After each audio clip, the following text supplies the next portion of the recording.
Looks like we're on. Yeah, we are on. Hello. Everything's working for the moment. Fingers crossed. As far as I know. That's quite exciting. Yes. Oh, have you pushed the little lever on the thing? Which one? On the amp. This one? Yeah, right lever. Where does it go? Right lever down. There you go. It stops the studio exploding. It disables the auto destruct, so we'll be safe for 2 hours. So last week, before all the technical issues, apologies for that, if you tuned in, I had a picture on the easel, which I was going to work from some photos and have a little chat about that. It's going to be lots of scraping while I do this. I think that'll do it. I think I've got enough palette retrieved. I can't even see the palette on this week's stream because there's too many exciting pictures to share. We could get the palette up, couldn't we? Can we? We've got the palette cam up. I think is it? You can just drag it to the top. Oh, that one. Is it that one? No. I'll do it, James. Is it one of those, say, palettes? Yes. Drag it to the top. Right to the top. Oh, right to the top. Is it on? No. How mysterious. I wonder if I unplugged it. I don't think I did.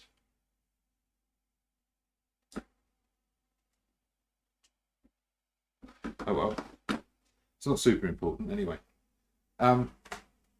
So yeah, I have here a painting that I went out and I made a start on it. And this is effectively just a sketch and colour notes. It's on a bit of a flimsy canvas, so it's got a bit of a warp to it, but do that to a board, it'll be fine. But yeah, I just got out the car and found a place to stop and thought it was quite interesting. So I stopped, did a quick sketch. The weather came in and started to chuck it down, so I kind of abandoned that. And oh, you're being interrupted by something. No, we're all good. You carry on. Don't mind me. Yeah, and so this is kind of where it stopped. Went back in the car, but I took some photos while I was there, and there was a few interesting things.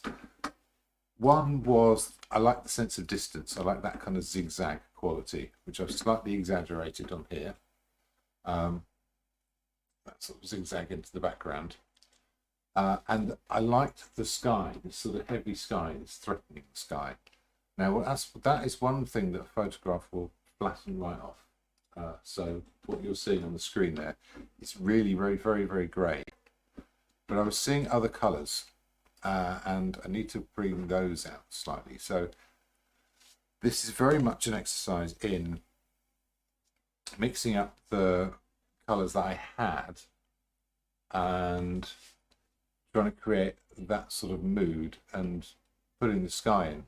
So you can see I've got this light area here, which is in about, probably a similar place to that photo. I must have taken that photo at a good time.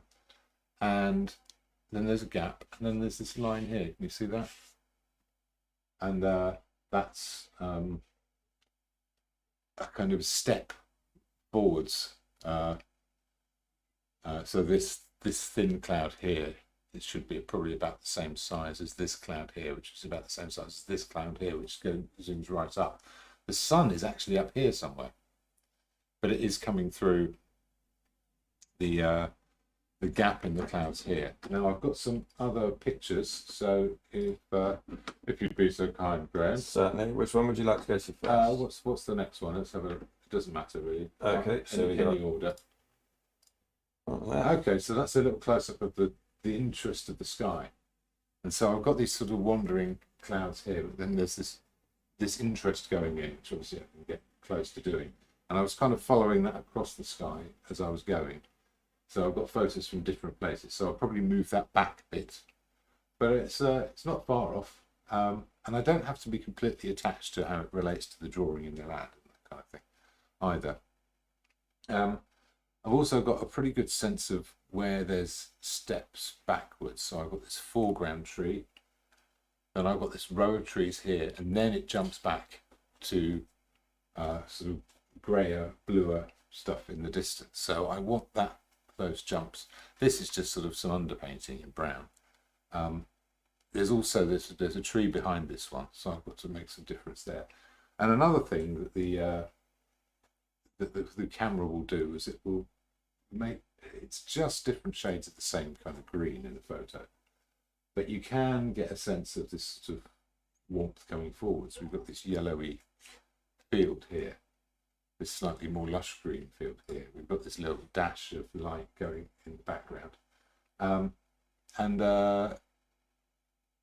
yeah, so there's warmer colours in the foreground.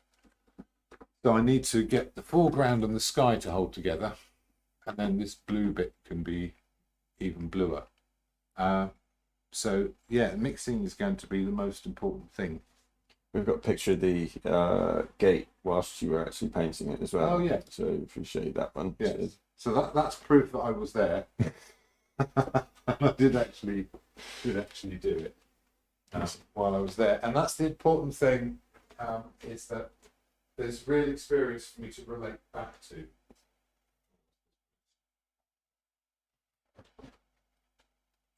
Josie is already on board. She's saying hello. Hi, Josie. Very disappointed when nothing worked last week. I had to abandon it, which is very flattering. So what's the like, explain for everybody what the reason is for actually sort of coming back to this painting and Well, there's a time-based thing in the field where you're just reacting. So there's juxtapositions of things going on. There was this field with these interesting tractor marks in it. We could do a little zoom in on some of those maybe in a bit, but there was this little path leading down to this gap in the hedge which caught the eye, and it balanced nicely with this tree. But there was a nice sense of Dorset countryside, of that sense that you could go start walking and you'd get somewhere interesting. You know, what's up on that hill? And also that sort of the sky. This is mostly about the sky. That's why most of the painting is of sky. It's the low horizon.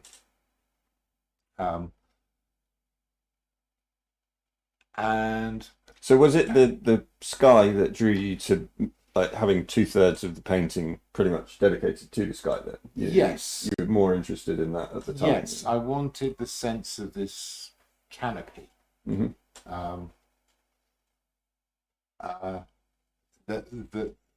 That seemed important to me, which is also why I did it portrait format rather than landscape, which is odd for a landscape. But yeah, I like this sense of looking upwards, and also because I was looking out for rain, you know, I was waiting until nature decided my painting trip was over and it was time for me to. And whereabouts was this? I can't remember, but I did send myself a location. So I could find my way back there if I needed to. So yeah, I do have text messages from myself to myself. I did that. Nobody answers back, do they? I don't even know.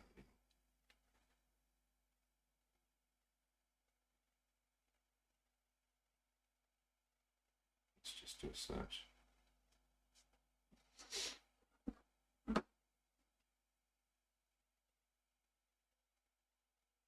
And so how long did the initial painting take when you were up there? I think I was there painting probably for about 40 minutes. Oh, that's right. It's from Siri, so that's Mappowder. Oh, Mappowder, cool. That's where I was. Sorry, my phone calls me puny human. I thought I'd preempt our robot overlords when it started. So any of the AI stuff I do, I always ask please and thank you, just so that they might forgive me. So they're nice to you in the future. Yeah, terrifying, isn't it? Sorry, the previous questions. Right. I don't think I'd finished saying what I was saying before. Oh, yeah.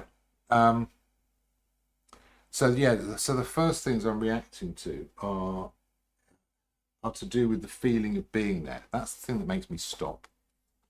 That's the thing that makes me pick an image. I don't necessarily know why, and I think this is a part of the landscape painter's art, which I'm trying to learn, trying to access. What's going to make a good image? What might seem like an impressive view can sometimes make a terrible image because everything in it that you stop and focus on might be really tiny. So you could like look at Paris from the top of the Eiffel Tower and go, "Wow, what an incredible view!" And then you do a painting of it, and it just looks like a map. Everything's tiny, and there's no particular place for your eye to stop. So I'm looking for a journey into the landscape, and I'm looking for this sort of step into the distance, and I'm looking for a sense of the scale. But then there's certain things that are going to jump out, and this tree seemed important, but I haven't put it completely balanced in the middle. It's not about the tree, it's about this path. The tree balances against the path, and it's about that path leading you in. And then that will lead you up into the sky, into this sort of almost imaginary sort of world. The colours I chose at the beginning, I wasn't trying to make them completely accurate. I was focusing on the differences. So there's this sort of middling green here, and then it's a much sort of oranger and lighter green in the foreground. A lot more yellow going into it. This sort of washed out, almost sort of peachy sort of yellow in the middle. And then that little flash of light, and then it jumps backwards into these blues. And I got those relationships pretty close to how I wanted them. I hadn't got as far as doing the hedges properly or anything like that. So there's these dark seams, these connected darks that run through, and they're the things that the eye is going to follow. And yeah, that's pretty much it. The problem I always have is I always do way too much detail, so I'm going to try and resist that. But I'll start off by mixing up a few of these.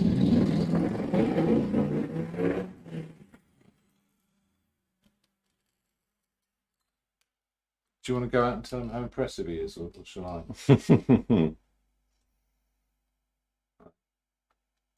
Actually, you know what? I'll put this about here.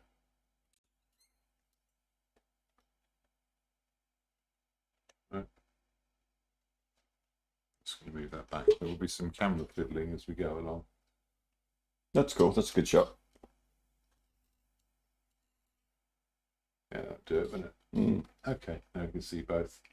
That's quite nice. Okay, so this sort of peachy field here, there's a lot of quite unexpected colours in there, but I'm going to start off and use some of this unbleached titanium white, and I'm going to make that a fairly central colour that the others are going to lead into. We'll lead off to the blues here, we'll lead into some more yellows over here, and then this is what will sit against the heavy darks. So I have some of that, and I can hold that up straight away and go, it needs to be greener and paler. Oh, right. I need to put some different colour out. Crikey, what a mess.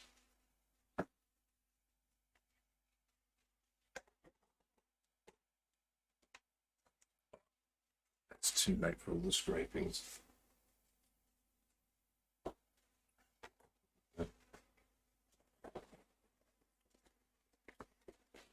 So I might try some varieties of blue.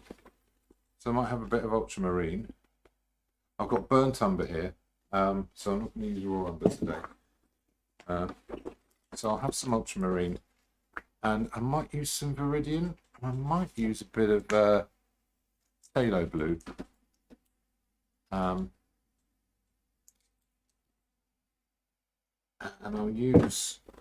I'll make my black from that for the moment. Got enough cad red.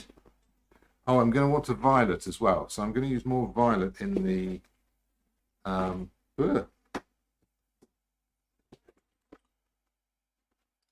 Got plenty of mixing now. I'm going to use some more violet in the shadows, just to create more of a contrast, more of a difference from the green. There we are. So there's some viridian. A bit of that out here. You need loads, but I'll use it to sharpen things up. So there's a few bits of fields that I think are going to need that. What else is in here? I ought to have just emptied it all out on the floor. There's some more unbleached titanium if I need it. Big old mess. Right, okay. So I've got this Prussian blue here, or Talo. We used to call it potato blue. There, and that will make sort of much fresher, greener colours. And it might be good for a bit of contrast in the sky as well. And I'm going to have a little bit of Indian yellow as well. I've got an orange there on the palette that I mixed previously. Indian yellow is a nice transparent yellow. So you can use it to make dark yellows and have a sort of a density to them. So I'll use a bit of this straight away actually. Let's put some of this in here, that sort of shifts that towards the yellow. It's quite effective. It's already looking more like that kind of green colour I'm going to want in here. In fact, I'm pretty happy with that already. That's a good starting point. So what are some of the considerations that you have to go through when you're kind of going back to a painting that you... Well, it's about putting your feet back on the ground. Okay. So if I hadn't had the chance to do colour notes and to make those first steps here, then some drawings with sort of colour notes on them would have been really helpful.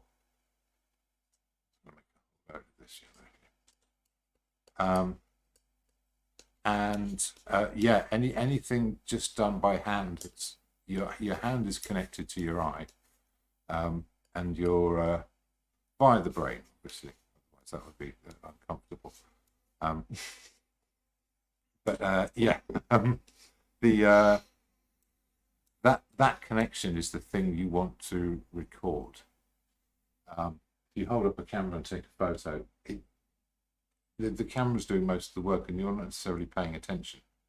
So you haven't particularly found out very much about what it is you're looking at, which is interesting because that's really the whole point of doing it.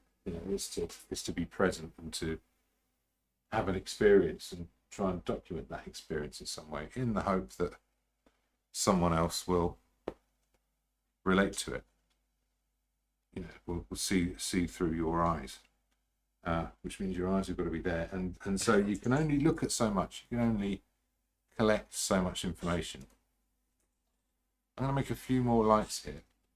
I'm just going to keep using the unbleached titanium. Got a bit of this brown left over, and that's going to work quite well for like a foreground orangey colour. Where that goes, that kind of matches my underpainting pretty well. So go even paler than that. We're mixing white.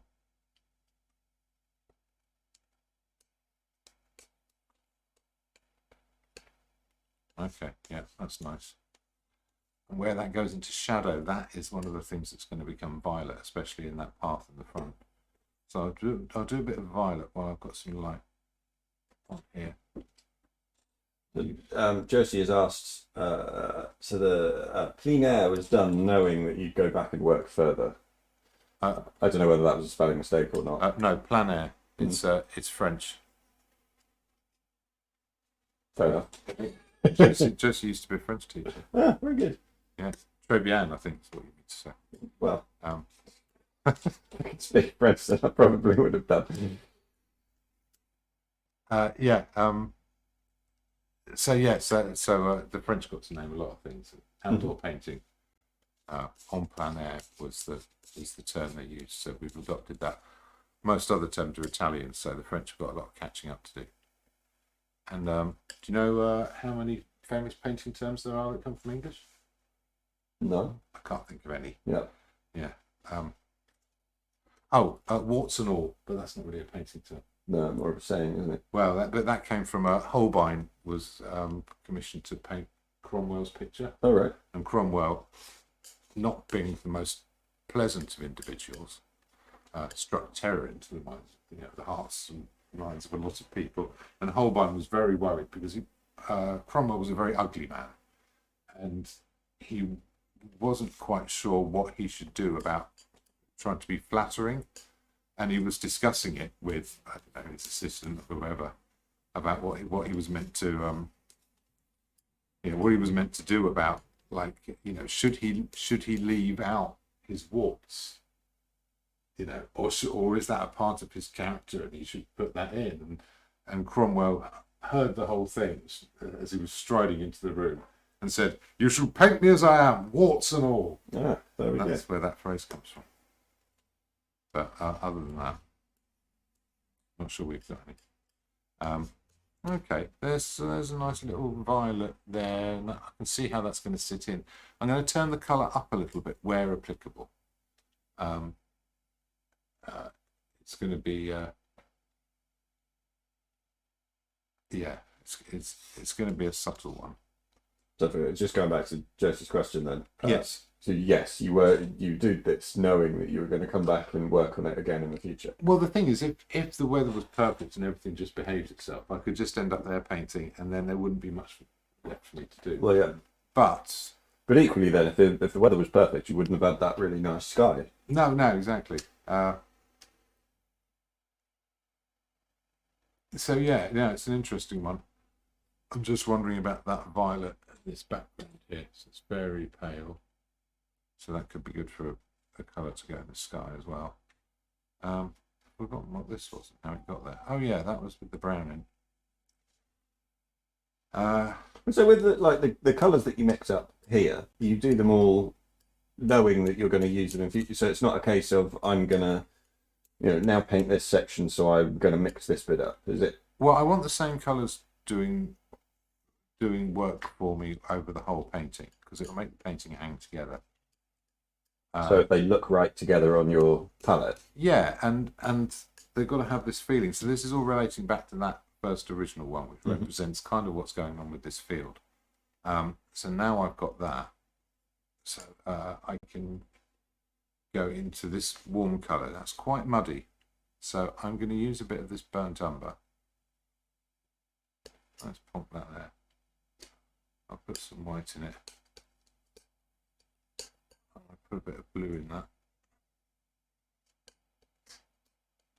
And I made effectively a really, really dull green. And now that I've got that very, very dull green, which I can use as a colour to sort of disappear. This is a bit similar, slightly dark, but it's a bit similar to what's going on in the background with these trees and stuff, you can see. In fact, no, that's about the same. That's about the right tone. So yeah, so I might keep that. And I'll keep that next to the brown. I'm going to make a bit more. Right. Same recipe, like that. Put a bit of blue in it. This will be a bit bluer, this one. And I can add a little dab of yellow. And I can start moving it towards this warmer colour over here.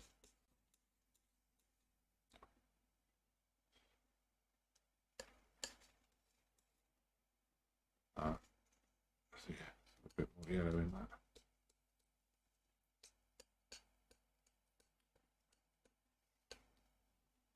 There you go, that's starting to come together.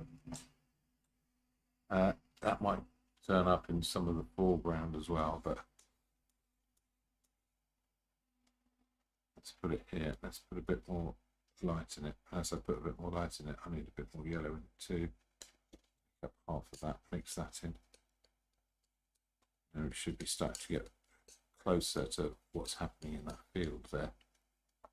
Yeah, that's pretty good. Okay. So has this been a painting that's been looking at you for a while, and you just thought, right, well, now's the time we've got to... It's sort of been hanging around. I was a bit annoyed at the time because everything sort of went a bit wrong, but actually looking back at it, I can see a lot of things in here. So one good example, let's see if I can do a bit of zooming in. I need a more adjustable. There we go. So something like this field here, you can see in the photo that it's hard to pick it out, but there's this shape of this shadow. There's this mid-green, which is related to this green, which is slightly yellower, and then this little dash of this beigey colour, which is a bit like what I've mixed here, represents what you can see in the photo. Can you see those three things happening? Mm-hmm. Now, obviously, the photo's colour is its own sort of, it's its own colour, and it's not ideal, but I can use the painting as a reference to kind of go back into those thought processes, those things I was playing around with and that seemed important at the time. I'm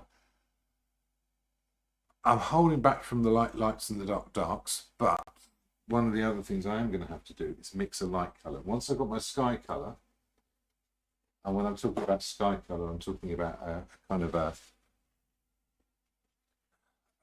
there's a colour of light which is actually going to be slightly peachy, slightly orangey. I'll do a little bit here.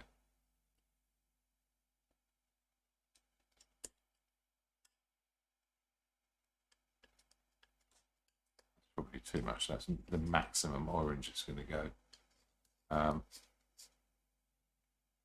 That's still a bit too much, really. It's not like I can mix too much of this. Put a bit of yellow in it. Oh, let's take some green with it. Oh, this is completely lost. Okay. Actually, no. Mix all that together. Maybe I'll use that as a tinting colour. I'll get a bit of this brown. Oh. Let's put some strong white in that. It's a high pigment load. That's pretty much gone.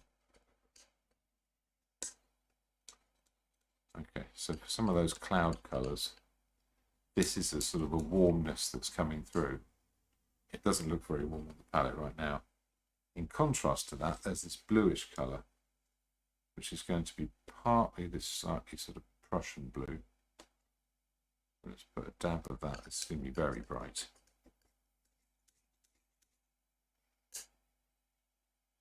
It's going to be grayer. Let's borrow a bit of this.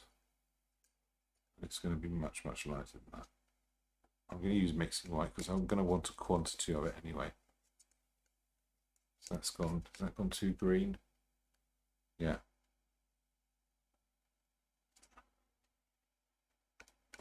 There's some red in it. It's too red now.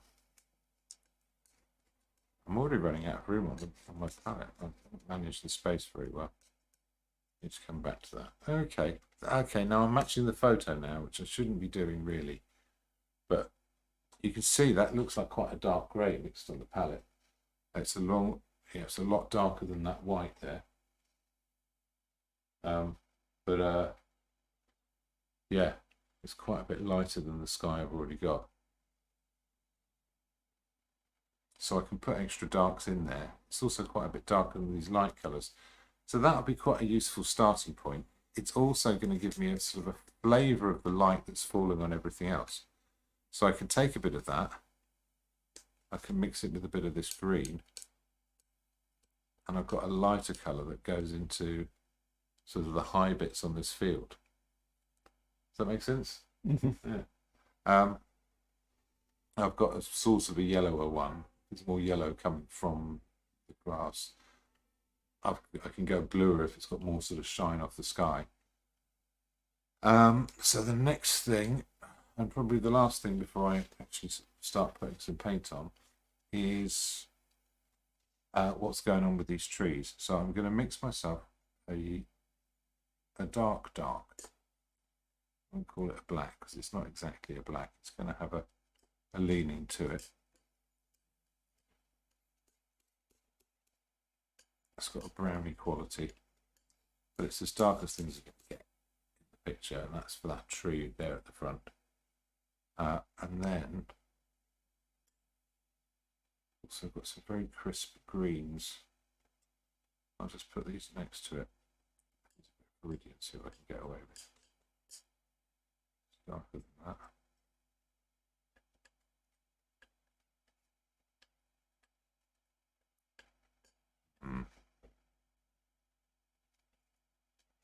Yeah, so that's a strong colour for its tone, and that's going to sit up. That's going to give some presence to that tree and to the lights. And I'm also going to want a slightly browner one. So I'll use a little bit of this.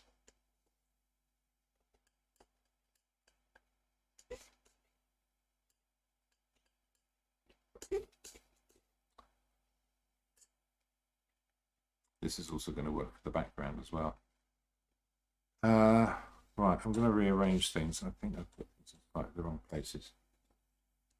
I've got this darker green, but it's just to make other stuff out of. So I'm going to put that there. I'm going to lighten it a bit. So yeah, a bit more yellow in that, a bit more white.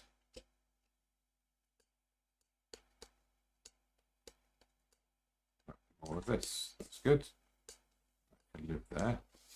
I'll mix all that together.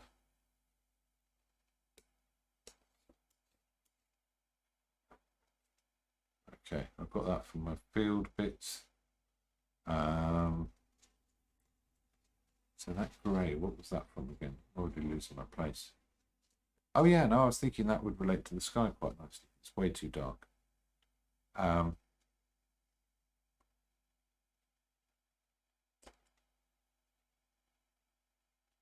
Let's make some background colours. A bit more. Temper it, soften it down. Still quite blue.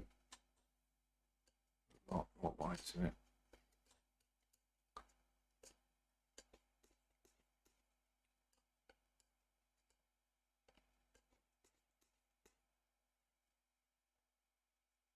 Okay. Oh, that'll do for back there.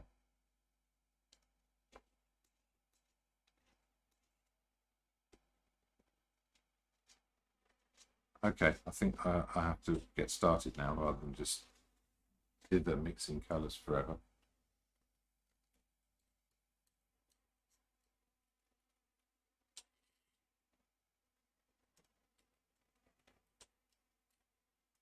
So in short, I've remixed this and this. The centre of these colours, which I can darken or lighten. If I'm going to lighten it, I'll probably use the light colour I mixed for the sky. I've got some of the warm colours for out of the where the sun's coming through the clouds. I'll use some of that for highlights as well. So yeah, try some bits and pieces out.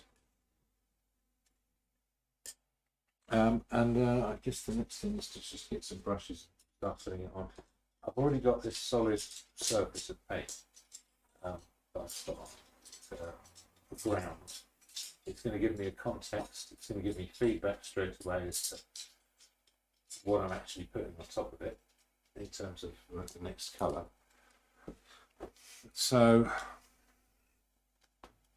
I'm going to start with something that doesn't seem to matter that much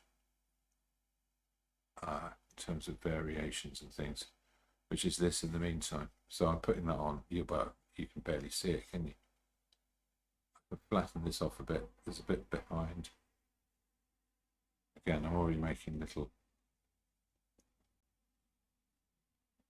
movements. That's going to flatten off there.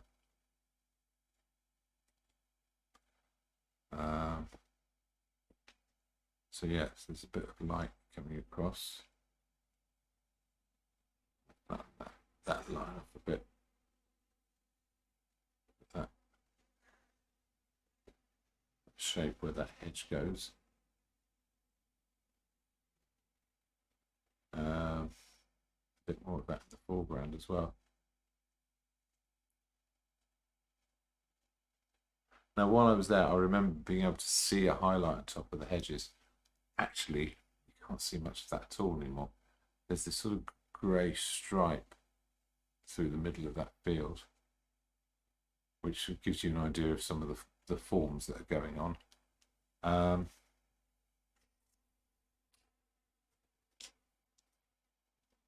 Now, where else can I put that?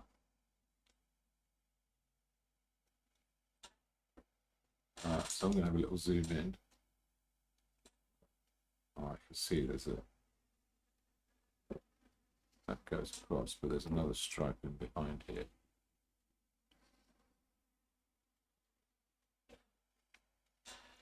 Now I didn't do much more with the hedge colour, so I'll get my dark, put a little bit of blue in it, and I'll lighten it slightly. Yeah, I'll use a little bit of violet in that as well.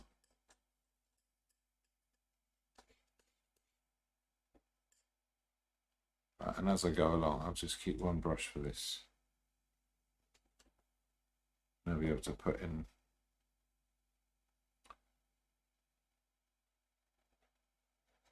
bits of hedge. Is that too dark? I think it is. Get one lighter again.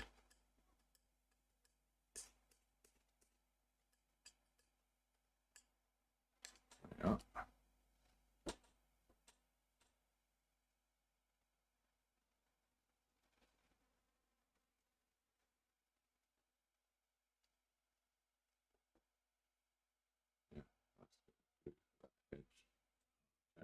Across. Don't necessarily need to be doing stripes of things.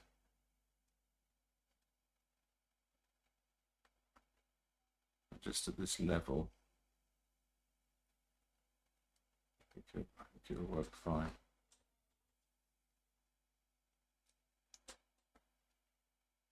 Now we're going to go into the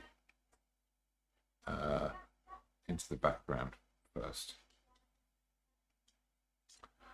So while I've got that, oh, might be a load of fluff on that. Don't ask for that. Put a bit of violet in this as well. Oh, not too much. And that's going to be, oh, is that going to work for these trees in the background? I think maybe it will actually.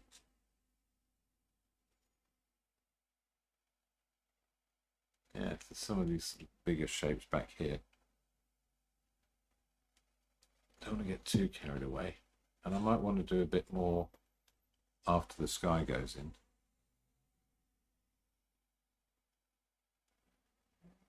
This could do in the meantime. Is this brush holding its shape? Yeah, pretty well.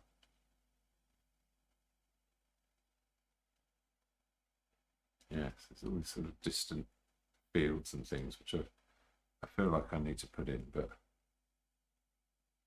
maybe it's not that important. But there's a sense of distance here, so there's other trees going in front. And they're sort of popping up along the lines of the sort of the hedges that go around the edges of the fields. Oh no, there we are.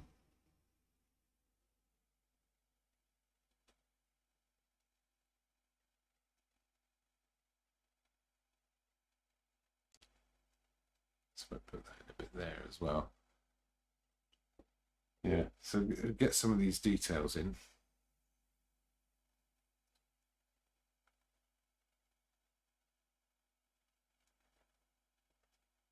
I'll go in there.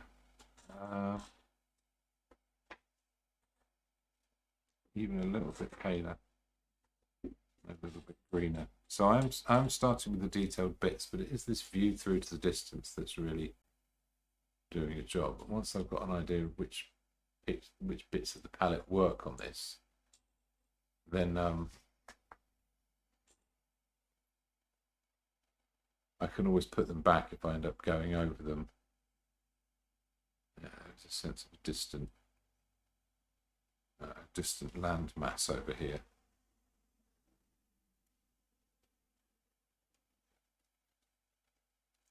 There.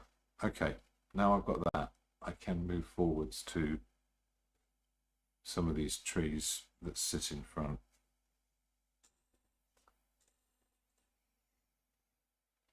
Do you say this first bit is more about you making sure that the palette that you've created it works and Yeah. fits with what you've originally done and also fits with the painting itself?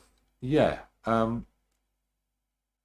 Yeah, I would say that's it. I'm finding my way back in. Well, the mixing itself, I was pretty confident with how that was going to work. So this is about these still going to be in the distance. I'm reacting to the marks I already made, but I want them to be a little bit darker than what's in front and figure out if they're doing that job. Is there an element of getting back into the rhythm of where you were when you first did it as well? Oh yeah, I'm right back there now. Right at this moment, I'm stood at that gate, wondering if a farmer's going to turn up and say I need to get in there, and I'm going to have to get everything out of the way. I'm going to go a little bit darker with these now. Same colour. I'm going to put a few extra bits of shadow in there. A bit there maybe. And along the bottom. That hedge.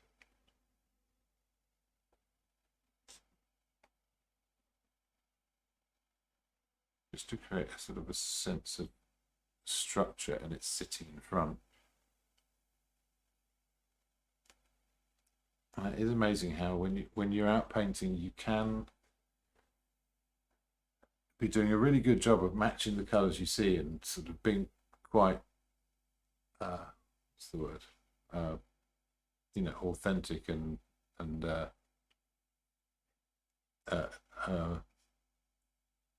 accurate, and then you step back and you realize everything just looks the same. It all looks like the same green again and again and again. And there is a danger of that here. So I need some other colours being able to come in there.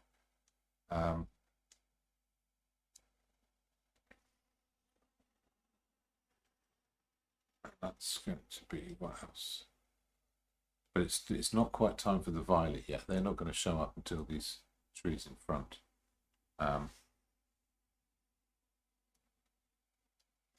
okay. I might try a little bit of that here. Just put it straight on and see how well it works. It's going to make those sit in front, isn't it?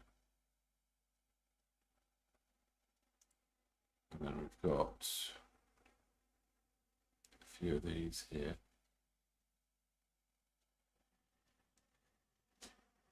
These trees are going to sit forward, and this one, and these ones too.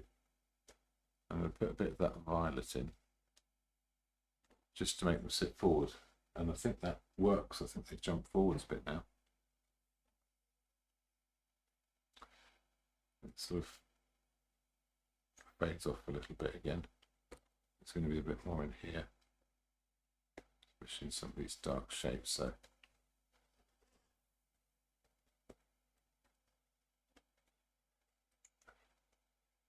yeah, that's going to make it sit right up. Maybe I could put a bit underneath this hedge as well. I've got a gate there. I'm going to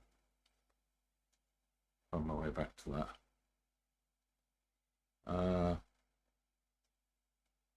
So I think that shadow's a bit strong.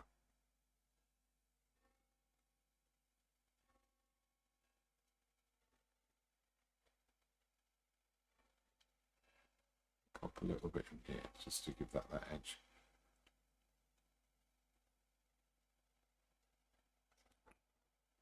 Some there. Some here. And I want the colour to do as much work as possible. So now that violet's in, that does seem to sort of sit forwards, I think. It's also going to give me this shape coming out here. That was the important one. I put that in. Because that shape is important. Then it sort of travels up.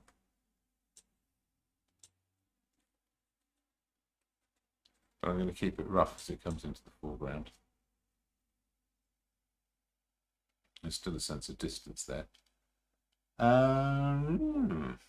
That will do for that. I'm not going to overdo it. I have got a nice sort of bit of shadow. So I use the same brush, just pop a bit of that into the field. Get a bit of this other colour and sort of bring it back in. Now I've still got the other brush with that on.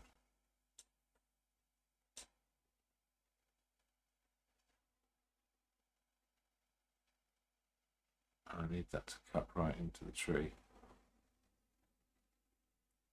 And then the other side. A few little bits in between. If I go back into my sort of dark greenish colour. Put a bit of that back in over the top.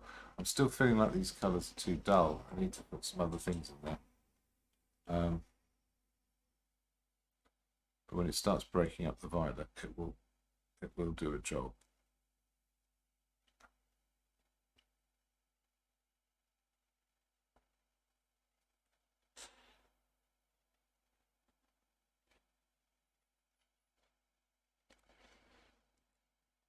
Susan Drusilla said the painting's looking great with a thumbs up. Oh, thank you, Susan. Very nice.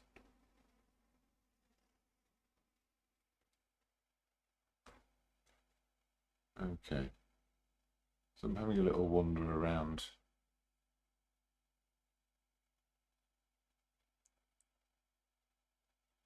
There's a few of these clumped bushes. I'm not going to get too caught up in any particular detail.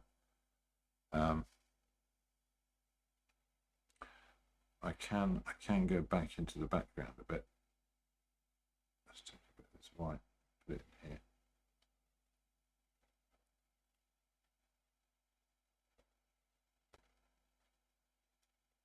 No.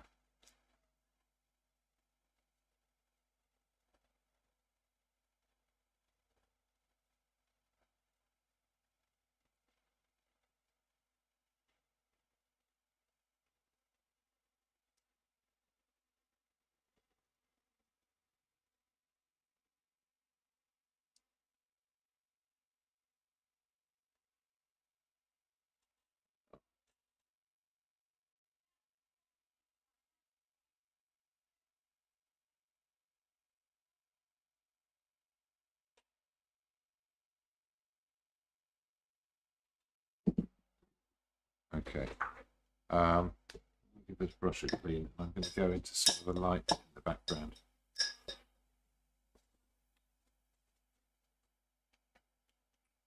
I'll take a little bit of that green there.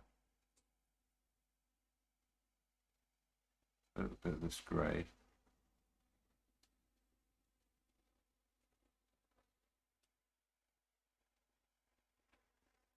Tiniest bit of this yellowy colour. Let's see if I can put in a few marks back here that means something. So we've got that there. Little flat mark there. Could be the continuation of a field as it runs behind. It's a nice little trick. I'll pop a few little bits. It's quite a solid tree. There's not really any gaps there, but Where else? Let's lighten up around these shapes a bit as well. Bring some of those out.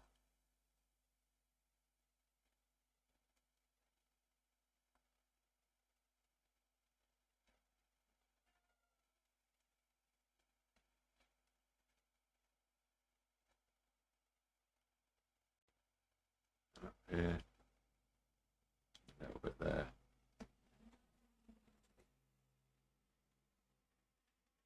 Right.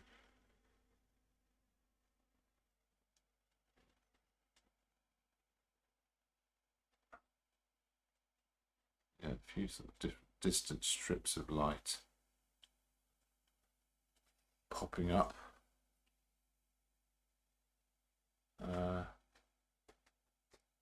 The other side of that. Yeah, there is a distant hill there. It's rather fun.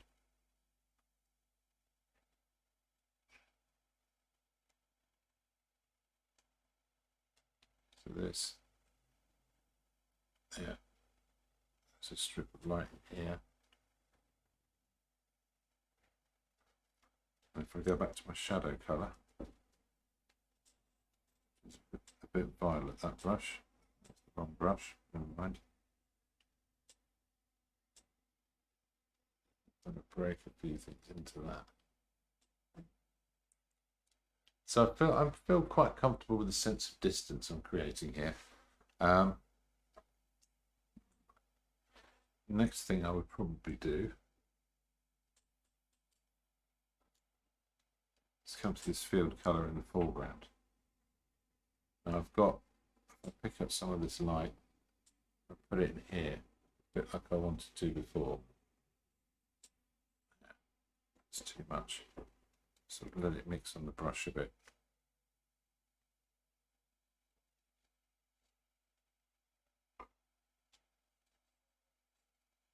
There's a bit more texture on that.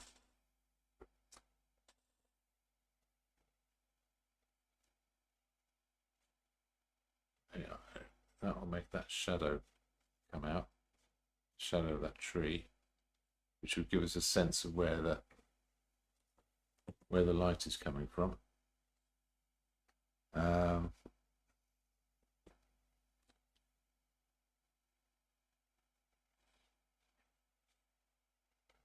There as well.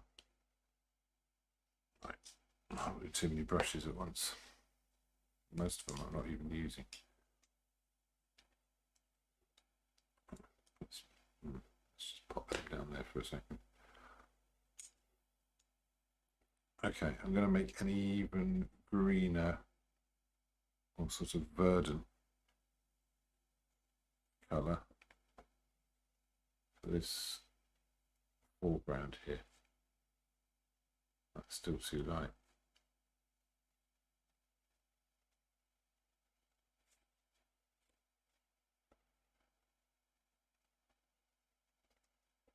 So yeah, get a bit of this, put a bit more yellow in it, even. How much I can get away with. About that much. Yeah, I'll do it. And keep this really quite rough. Keep some of those shapes. That's going to skid along. Oh, yeah.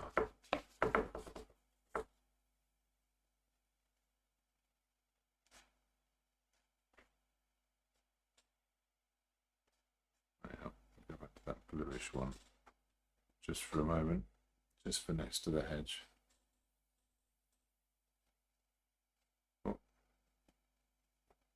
Some of these next to the hedge shadow bits. It'll break up some of that violet I put in there.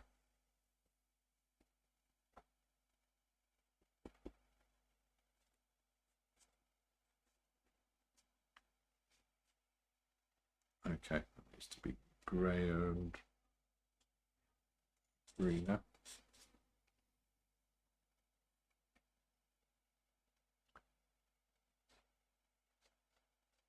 There.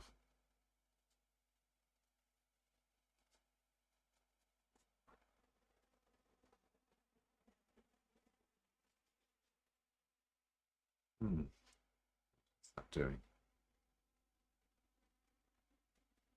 Okay, I've already moved into some more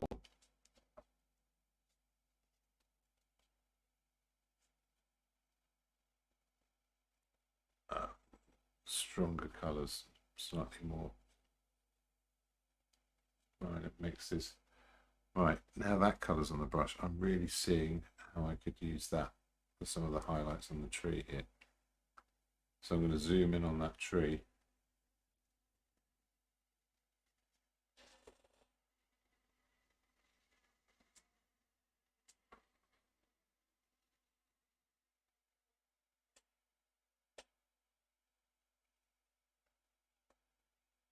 Some of those shapes down.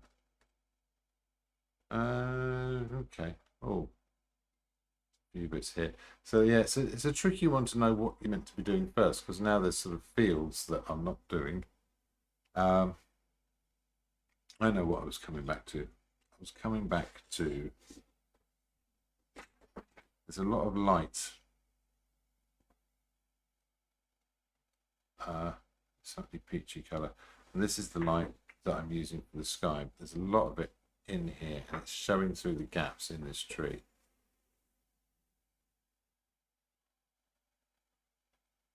A few little flecks of it here. And then there's a gap, and then there's a whole shape of it here, and then it sort of wanders into the field.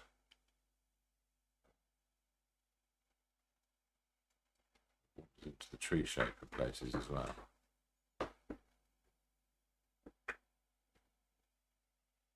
Okay, gives us that lovely path going across. And there's also these directional marks for the tractor lines. So we've got it in here as well. We've got it at the gate entrance. That sort of wanders into the field a bit. It's kind of dried out. So I've got a few of these marks going across. I'm going to put in almost like placeholders. I might yet go over them, but here there's some tracks that lead all the way up to that tree over there.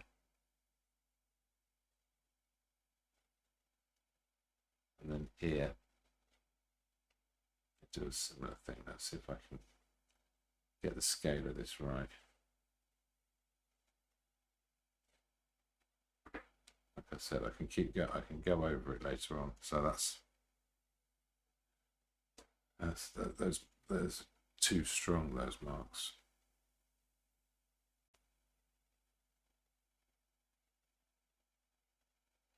That's this lovely curve around those tractor marks. Point out the fact that a farmer can't do straight lines. It's the lay of the land, isn't it? But yeah, farmers are famously terrible at geometry. So the ones that do the ploughing competitions. Yes, I'm joking, of course.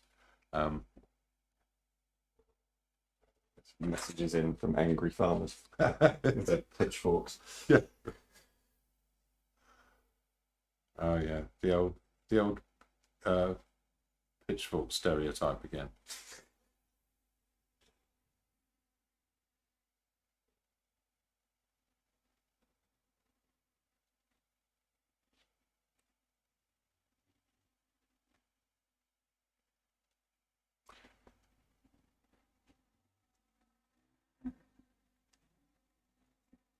Yeah, so I'm getting some of these light shapes. They're going to be important, and they're also going to get used to do some of these bits as well. Like I said, I'm going to go over them. This track is quite tricky. So there's particular bright bits. I'll start at the bright bit, which is directly under there, and it's sort of going across like this. So I'll pop a few of those bits in, and then it sort of wanders straight up across like that. The other track, and it diverges around here. So if I get that change in angle there,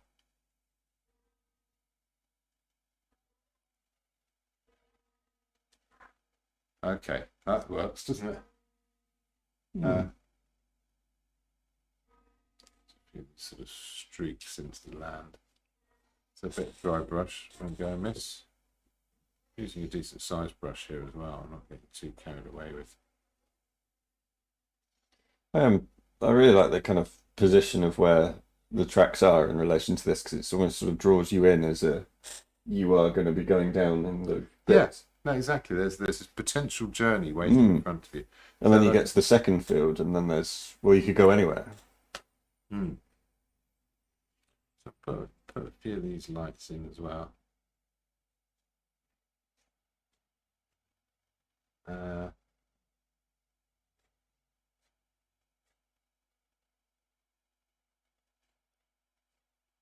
Yeah, so I'm going to exaggerate that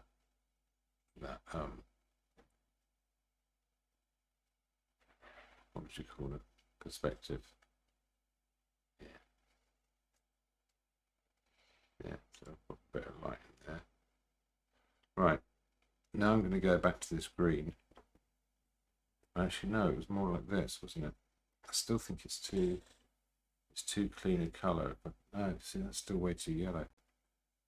I've actually got to go into this more muddy green.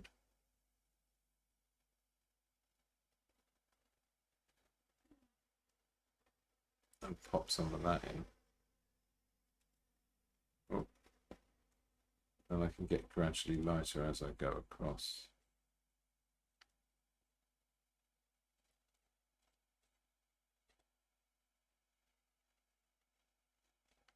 Yeah, and the colour showing through from the ground is actually doing me all manner of favours. So I can dry brush across the top of that. It's very forgiving. So it joins the whole thing together.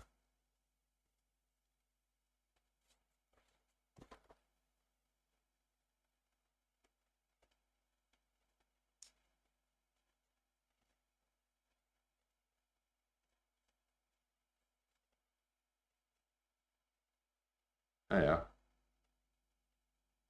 Yeah, I'm quite happy with that.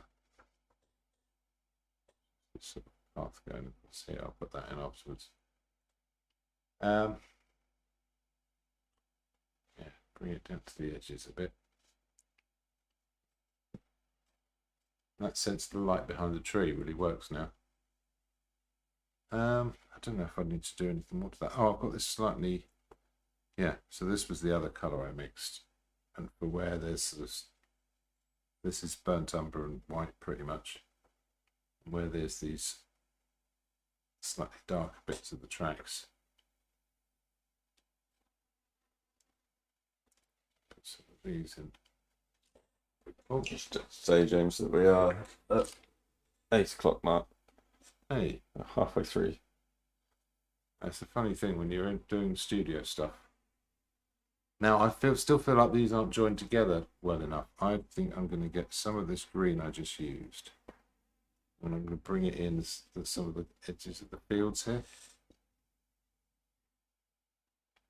Definitely into that one. That whole field there is going to get a lot paler. Maybe even a little bit in behind that. And at the top here.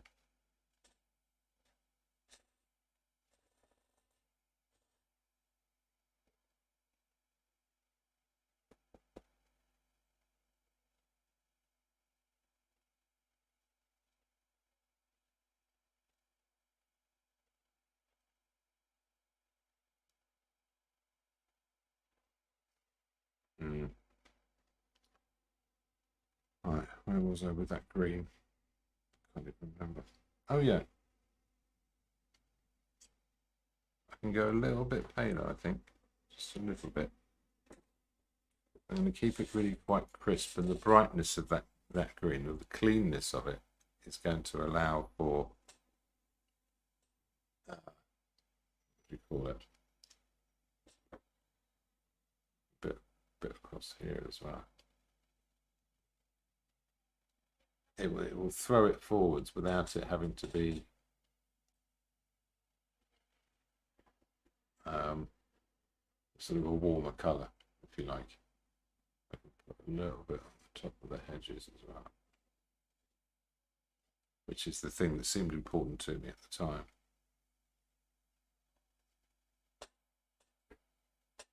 Now,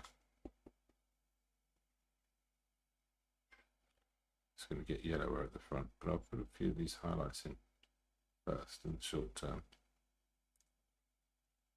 because there are those cool lights in there. I think I can go full on Viridian when I really get to the front there, but in the meantime, just a few dashes of this. And again, when the yellow comes in, which it will now, it should sort of sit up a bit.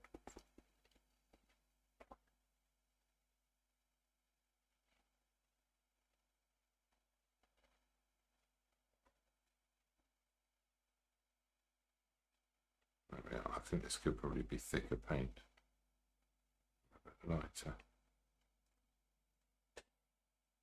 Ah, that was clumsy. There we are. Some edges to the hedges.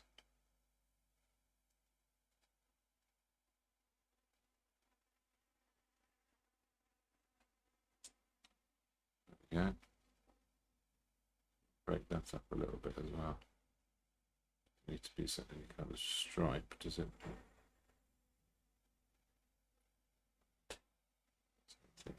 Same thing here. Put that in there, breaks it up. There, that works. Okay.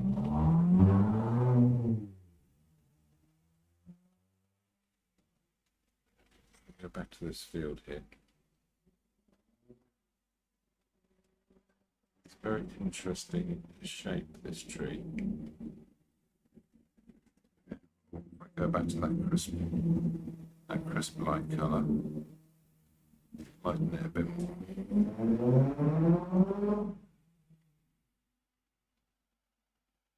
Put some lights on the tops of these trees. Now, make it even bluer, I think. This will push it back a bit. Oh, there we go.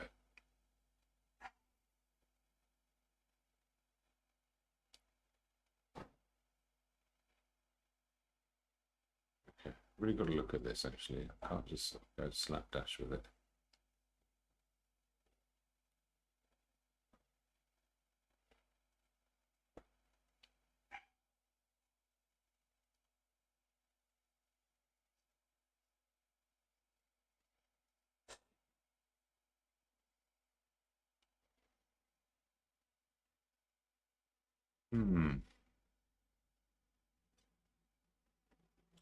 Now, you know what I haven't done yet is any kind of sky colour. That. I'm going to use a tiny bit of thinners just because I'm going to want to get some coverage. I don't know if this is going to work for clouds, but yeah, not quite pale enough. The paler one to go next to it.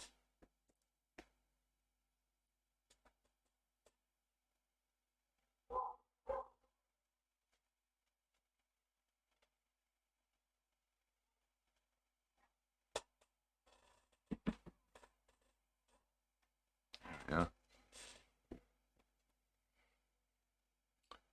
I'm quite looking forward to you doing the sky. Dry brush already.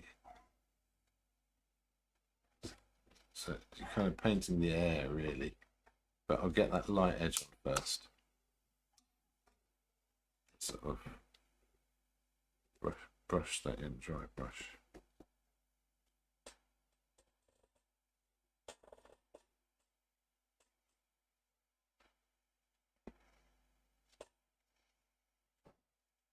Is this where you sort of like throw in a little bit of artistic license with some of what you're doing as well? Oh, yeah.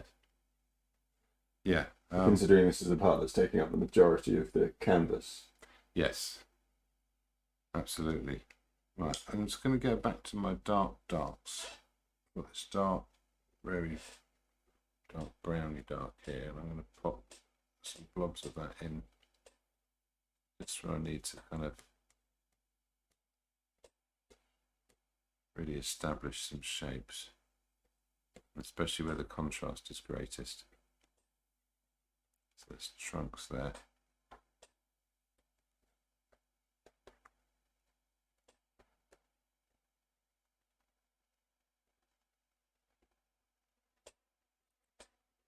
Break the bottom edges of some of these lights.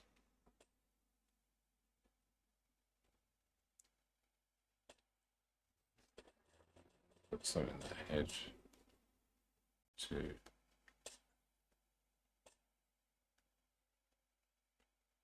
A little bit in here just to warm it up.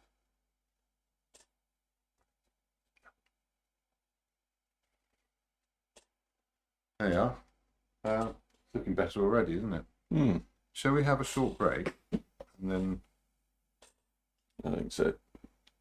and I'll return and have a crack at this sky and then see how it all works. Perfect. Well, I shall put on one of the time lapses, and Yes, so why not? maybe both.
Be back. We are back now. Yes. It's about that time in the evening when I like to tell you about my upcoming show.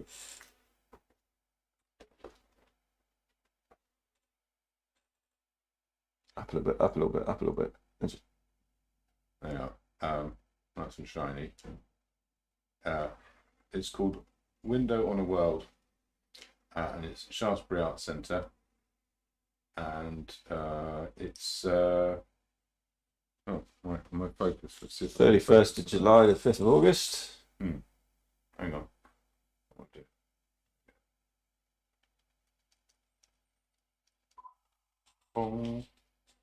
So yeah, grab a screenshot of that. 31st of July to the 5th of August, and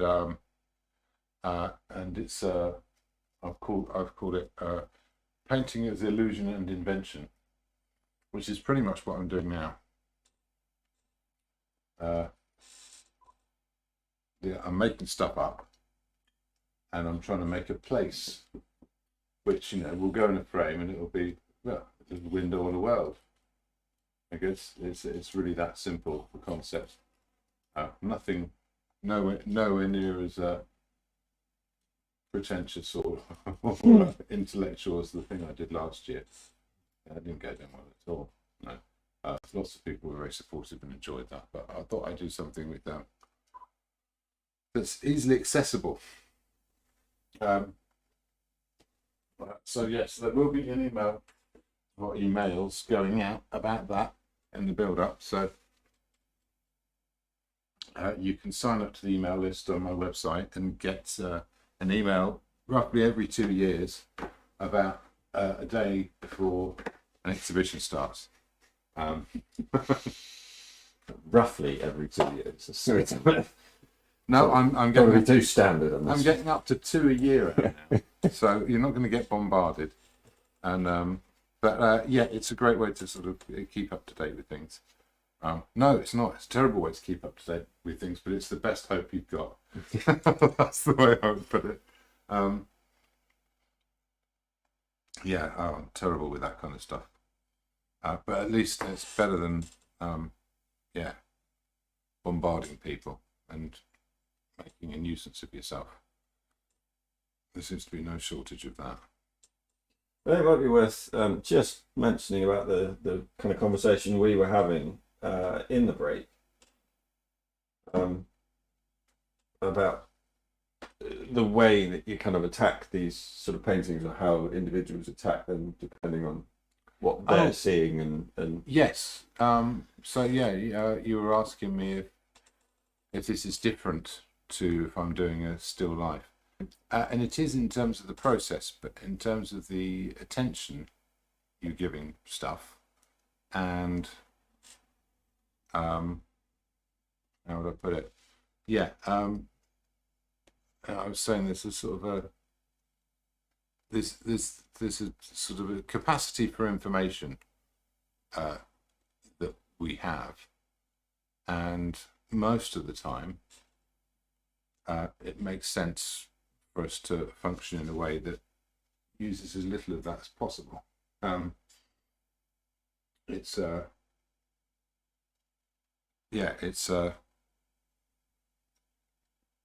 effort, and there's very little reward for it. So the sooner you can put a label on something and put it in a box and dismiss it, then the sooner you can get on with your life and not be sort of distracted by these sorts of things. But when you're painting, it's in a sense you're kind of testing out the maximum load of what information you can hold in your head, and how you can make use of it, I guess.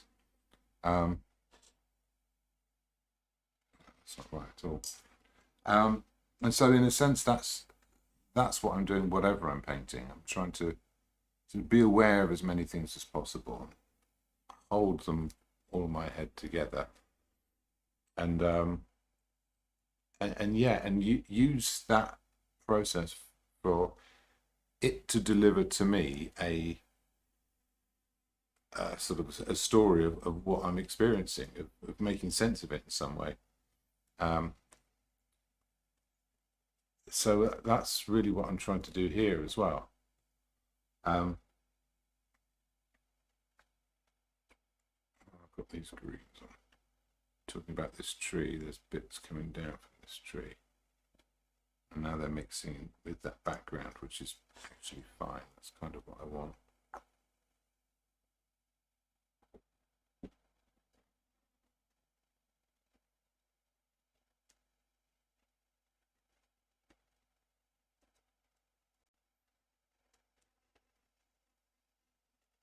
It's really going to work better if I do this. No, it goes even higher than that, doesn't it? There's more to it than I thought, this tree.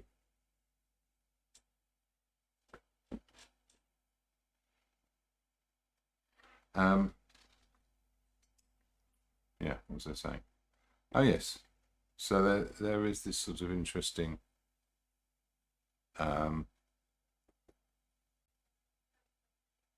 sort of experience of trying to get the maximum input from any stimulus in order to be able to understand how to paint it. That's too yellow. Right, this is getting interesting now. You're gonna have a fight with the tree now. No, I'm not. I'm going off the tree, stepping away from the tree. I'm going into this hedge here, which has got some more of these browns in.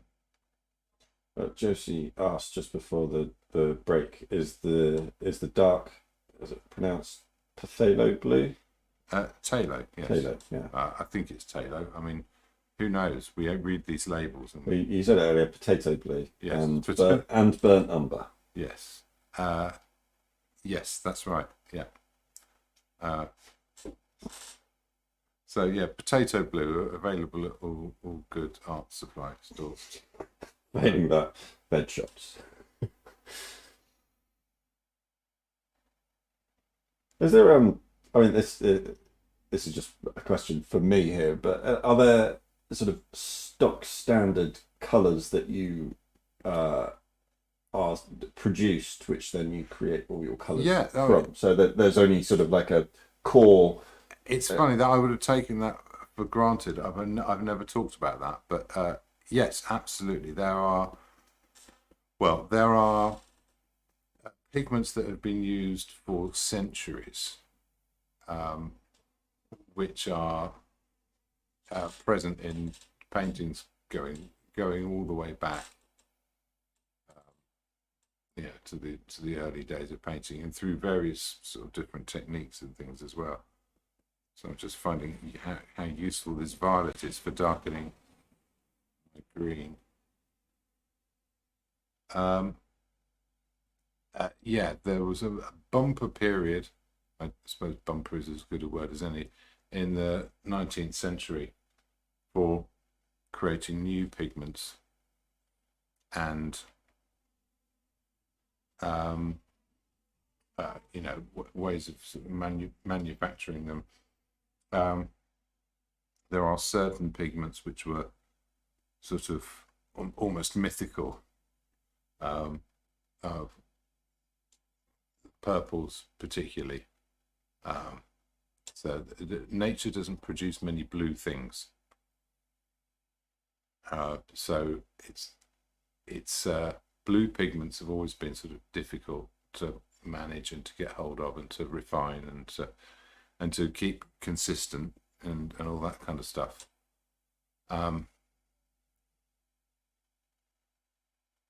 So yeah, that's so there's various sort of pigments, and so most of the paints we know by the names of the pigments that go into them. So this core colours, which we'd often think of as sort of earth colours, which go all the way back and are still used now. So when I talk about burnt umber, it's or sienna. So sienna is a place in Italy, and the earth itself has this particular colour to it, and it can be refined into a pigment, and it's this sort of dark yellowy colour, yellowy brown. And if you cook it, heat it up in a controlled way, gets darker, it changes colour, and that's burnt sienna. So you've got raw sienna and burnt sienna. Same with umber, you've got raw umber and burnt umber. You've also got the ochres, like yellow ochre and red ochre, which are all made from earth, basically ground up rocks. But they've got a good pedigree of colour fastness. You know, the colour's reliable. It's light fast. You know, it doesn't change colour. Sorry, I'm fighting this hedge here. To keep it simple. And so those colours have been used forever. Aside from that, there were others that were sort of mineral colours, which were quite rare, quite hard to get hold of, and things made out of animals, like the what was it? It's a red. I'm sure someone will remind me now. It's made from this sort of beetles. And it's a deep red colour. It's a bit like alizarin. I can't remember exactly what it's made out of, or what the name of the beetle was. I'd remember if it was on a multiple choice. I'd be able to answer it straight away. But you're gonna Google it. I'm gonna good old Google. Hey. Oil. You just put in red made from beetles, it'll pop up straight away. It's got a particular name, and then the beetles have a name as well. It's not the same name. Yes. Ringo and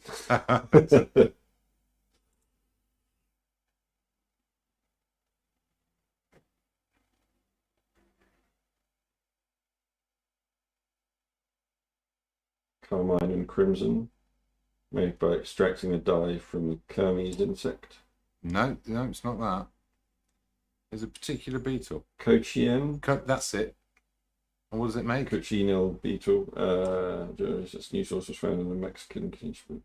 Is it rose madder or something? Or no, a madder's something different, isn't it? Right, before I do this sky, I'm going to get a bit of sky colour, a bit of this violet. I'm going to dab some into these distant trees, just to push them back a bit.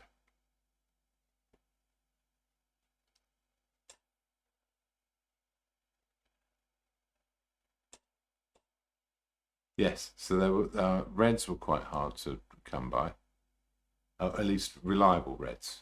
There were lots of things that were red, but there wasn't very much that stayed red, and there still isn't very much that stays red.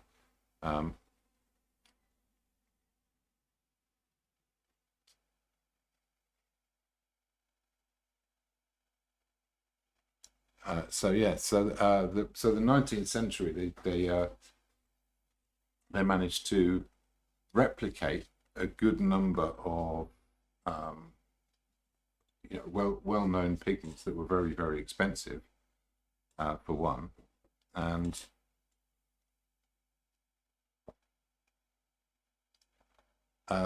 also they discovered a whole load of new ones, really quite intense colours, especially things like the cadmiums and chromes, ones made with heavy metals, that you can get some really good reds and oranges, and we still use those now. So we still use cadmium red, cadmium yellow, because they give you a really strong opaque colour, which is very helpful. Gosh, it took 70,000 of the tiny beetles to create 1 pound of the pigment. If you want to go for interesting factoids, look up Tyrian purple. A Tyrian or Tyrian? Tyrian. Tyrian.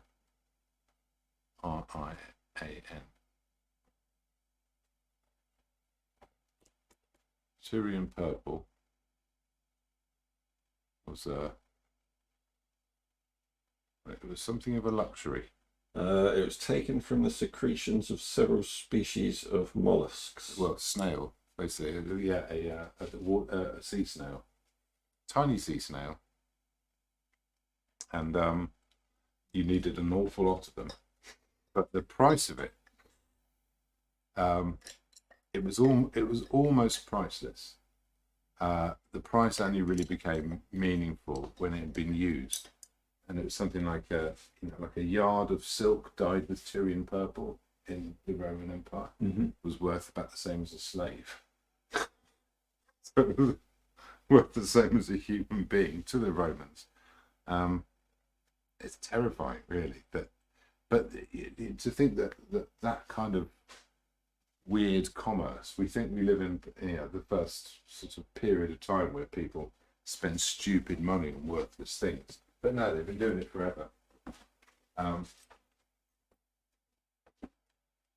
Especially those crazy Romans. They love that purple, and that's why the purple is the Roman Catholic Church is full of purple. It's also why dairy milk is purple, because there's an association between that colour and opulence, and its association with with the church, and therefore with the divine in a sense. It can take up to 12,000 mollusks to produce 1 gram. That's a lot of mollusks. That's a lot of mollusks. Sorry, back to painting. No, not at all. Right. I'm going to have a little look now at the sky. Now, the sky you can see there on that image. If we go back to the picture with me with the easel. Yeah, sure. The gate. Is it? That one there. There we are. Yeah. Now, if you look at the sky behind that, that's quite interesting. I like those cloud shapes. But then we've also got the other picture. So if you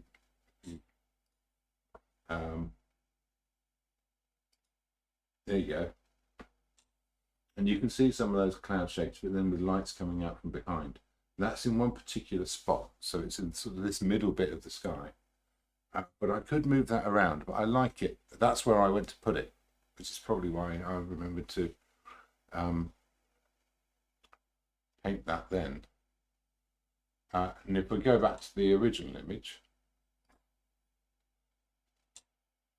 and you see we've got all that sky above it. And so in a sense, I've got to get that in first. And I'm going to use a little bit of liquid, I think. A little bit of what, sorry? Liquid. Actually, no, I'm not. I'm going to use safflower oil. That's my refined safflower oil. I'll probably have to go and put it under a hot tap, because I tend to put a little bit in a jar, and then that lasts for ages. Come on. Yeah.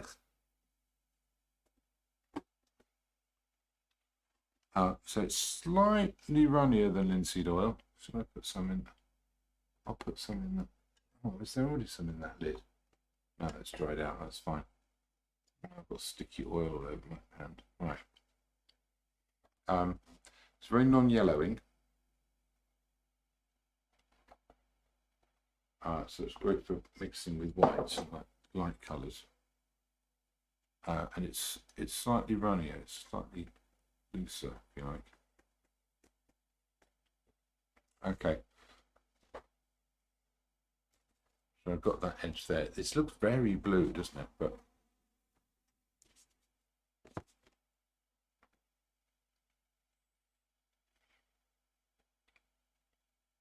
so there's this bit here, and then there's this, and that I want to really kind of create a sense of theatre. What it's like coming through. Yeah, chuck a load of that on there. This is going to jump around all over the place, this canvas, because it's a bit warped. When I get above it, start to introduce a little bit of this violet.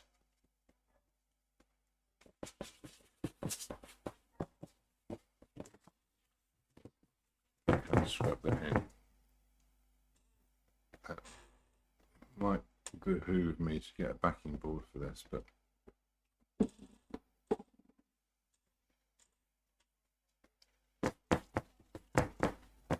there. So there's a lot of violet there, but I'm just getting a sort of a thin bit of paint on. I'll put thicker paint on top, and that's why I'll introduce the other colours, but this will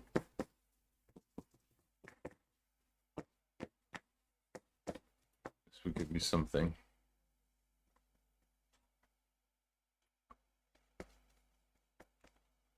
Same thing down here.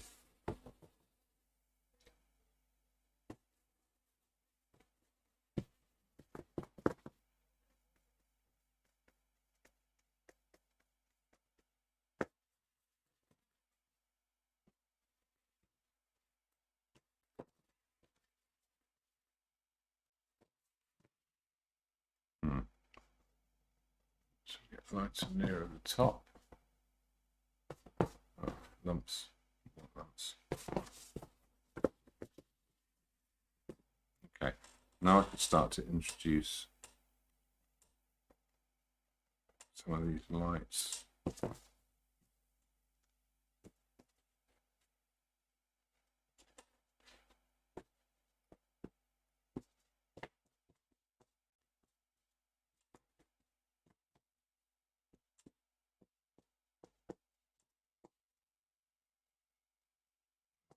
Some more of that. Again, a bit of theatre, so I'll put a few of these sort of bigger shapes in.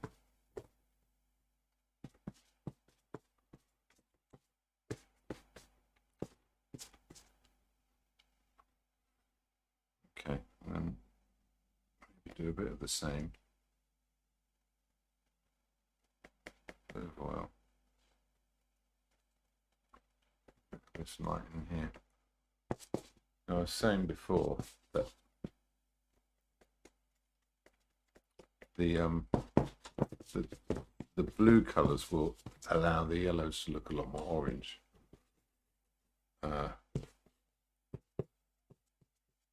It's true. I can bring some of those lights all the way down to the horizon here. I can mix it with what's underneath, and then I can put my darker colours on top. It's a sort of fairly solid edge to the bottom of that cloud. Not down too far.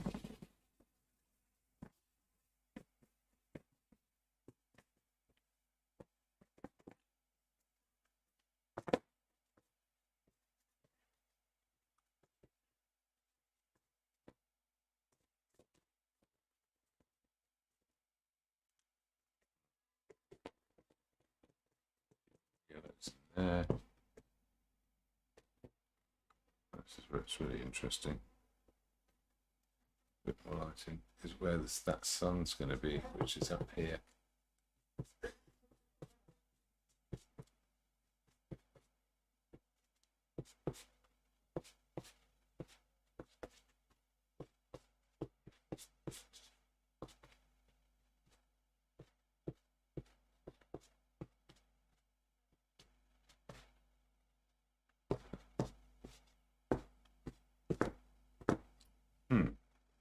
Right, there's the basics of the sky in there.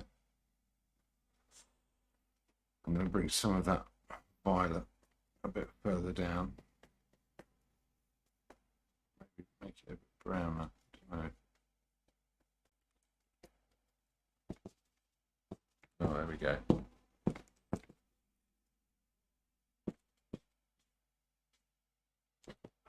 Do without these lumps. Do find a way in there, don't they?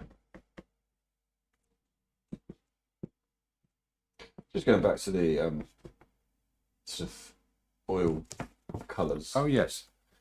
I mean, is there a sort of a gold standard of oils to sort of choose and go for, or that you would normally go for? Yeah. Is there something to look out for any kind of new people starting out? Oh yeah, okay. If you're new and you're starting out, the best thing you can do is buy a whole load of student paint and just waste it making terrible paintings. Just make as many as you can. There's an old thing, I think it was often referenced to potters, that there's the story of the ceramics class. Oh god, there's no thinners in there, that's why. And at the beginning they split the class in two, and they say to half of them, we want you to make the very best pot you can. And to the other half they say, we want you to make as many pots as you can. In a week, say. And at the end of the week, there's a whole load of people who worked really, really hard on trying to make this perfect pot, which they've laboured and laboured and laboured over.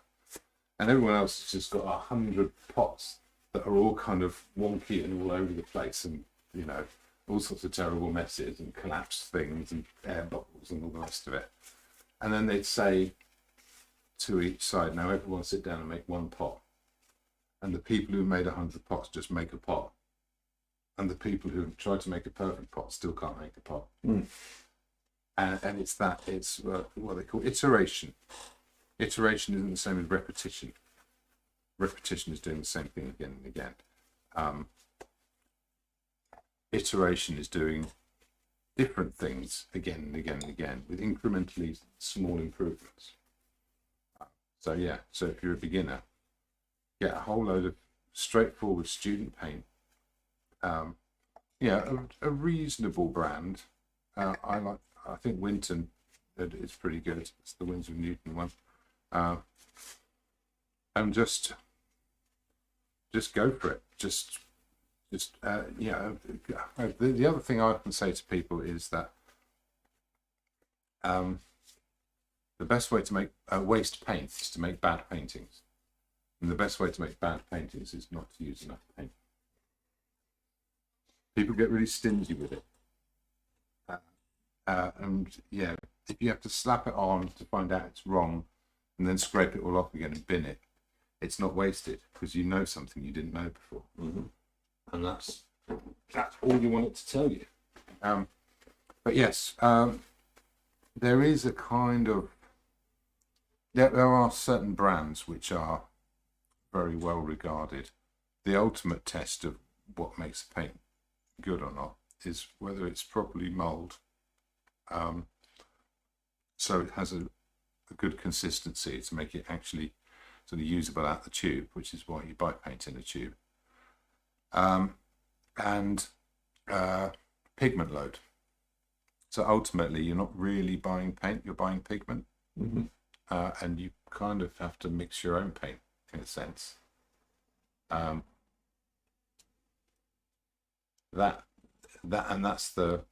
that's what I'm doing. The first thing I do is I sit down and I start mixing. It's not like I'll use these colors, get them out of the tube and start pasting them on the page. You can mix on the surface, but you've still got to do that work one way or the other. I find it easier to do it on a palette. Some people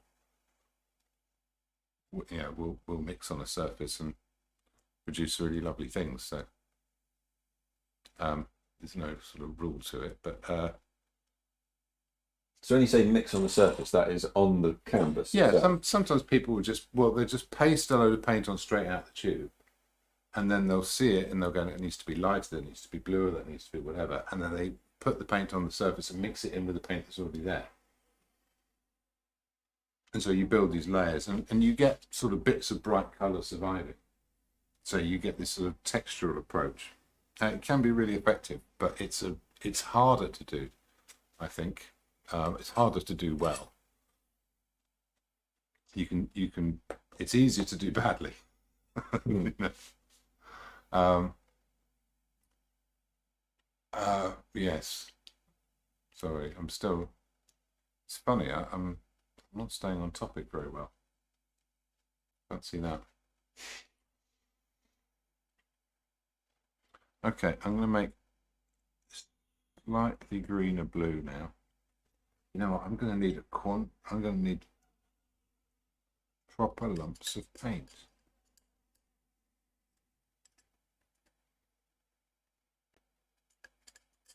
So I can actually paste it on. That's gone green. Just going to put red in that.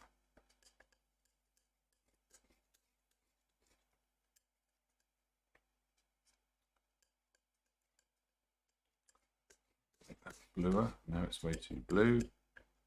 This is all good because I need a quantity and it's too dark, so I'll lighten it.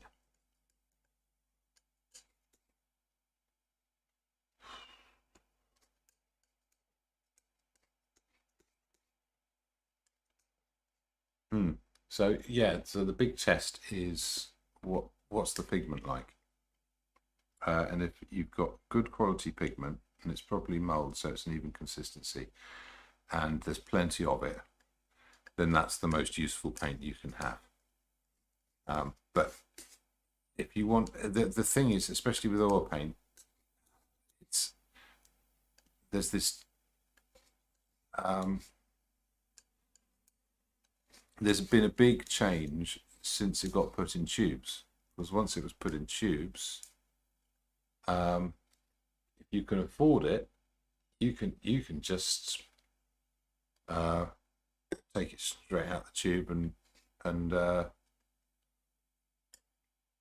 paste it straight on. And if you like working thickly, then it's going to be really expensive. Whereas once upon a time, when artists mixed their own paint, they'd only put in as much pigment as they needed to get the colour they needed. And they'd use all manner of fillers and oils and things like that to make a quantity of paint that they could paint thickly with. But it wouldn't, it wouldn't all be the expensive stuff, which was the pigment that they bought from a store that was really pricey. They just put in as much as they needed. That's something I'm slightly thinking of now in order to try and get a real surface going for this sky. Let's go over to the sky image.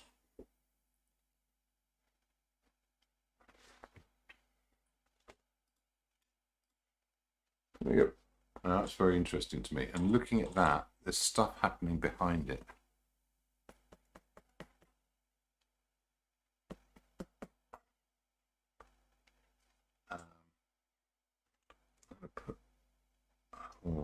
Still too much. Talking about mixing on the surface, I have got a surface now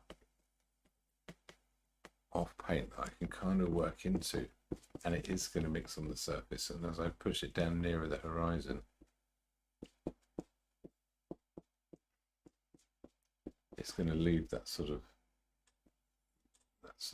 edge of light on the horizon.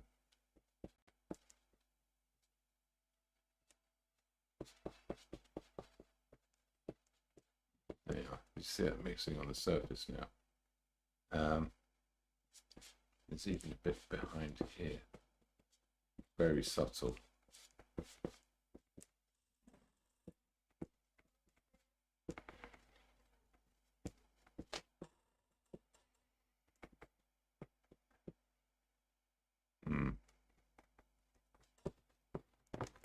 Darkens up in here a bit as well.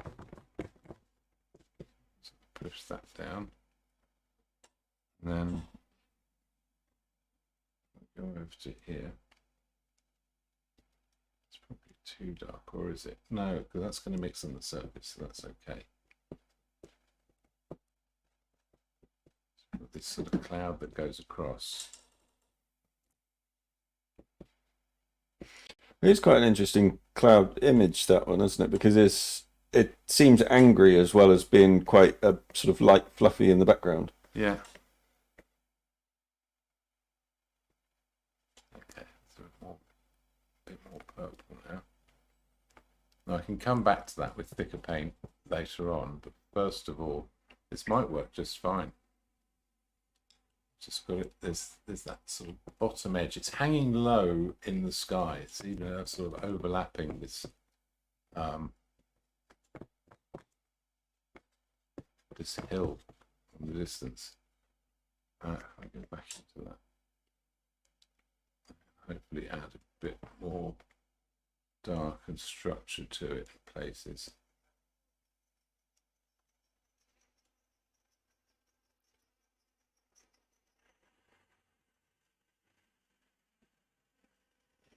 It's going to the bottom.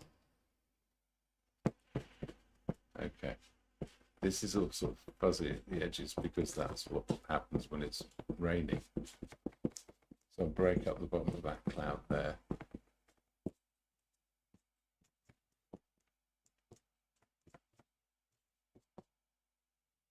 Okay, putting a bit of extra weight up here. Let's really chuck a bit of that in there.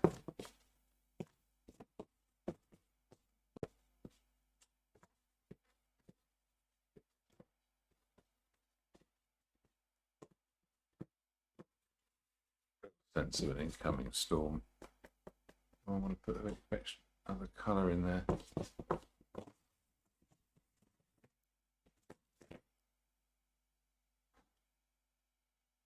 Alright, I'm using the same brush here. Put a bit of that light there. And again, this is also something I'm going to work into afterwards. Since this light coming out, a bit more red. So we spoke of paints as to, you know, what you should do if you're starting out, and canvas wise.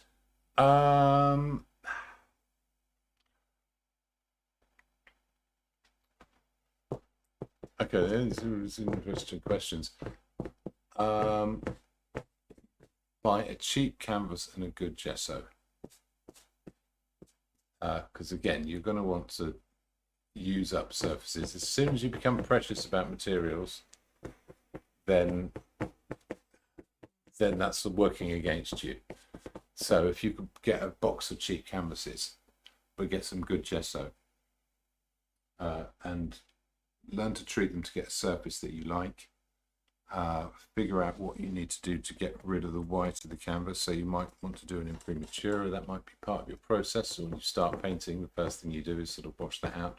You might want to use a coloured primer or gesso. You might want to do a thin layer of oil paint and let it dry first, or alkyd or something like that, in order to what would you say, sort of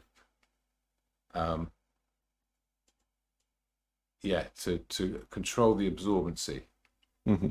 And controlling the absorbency of the canvas is one of the hardest sort of things to learn about preparing a canvas. But to be honest, most people just buy canvas and just start painting straight on it. If you're starting out, you're more than likely to do more than one layer of your first painting anyway. And once that first layer's on, that's effectively sized the canvas. So if you want to work alla prima, like I do here, then you're going to want to control the absorbency of the canvas as you go along. Okay, this is working better than I expected. I'm actually quite surprised. Right, now I've got this very thick, overly thick, in fact, white that's sort of been left on the palette for a while. And this I can sort of really just drag in to the light, so I can put a bit in there. I can just, again, I've got this wet surface, so that's gonna, straight lines might be useful if you're depicting light.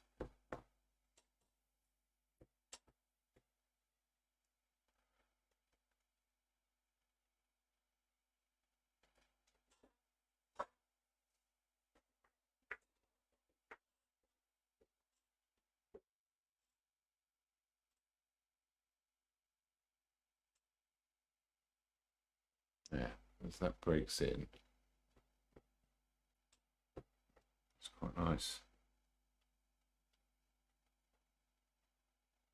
It works around some of these gaps as well.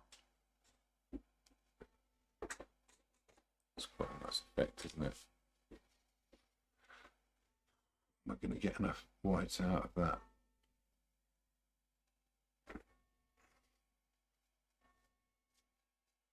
So there's the tops of these clouds now. There's these lights coming from underneath as well.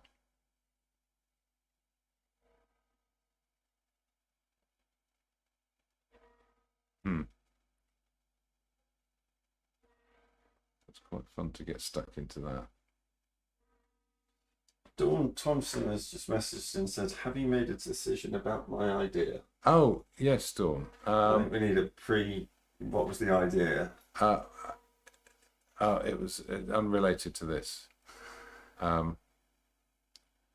Yes, thank you for the email. I've been non-stop, but I'm about to sort of get onto it. I'm figuring out how much time I have to do this stuff, and what form it could take. I think we could make it work, and yeah. So we've had some ideas for this year. We're being deferred to next year. This is the Sherborne Open.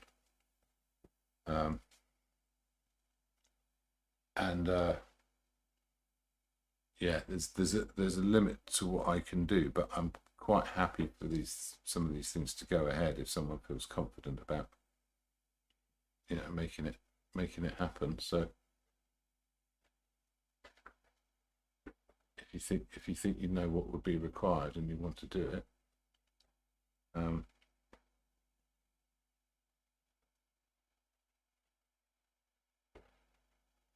bit of blueness in there.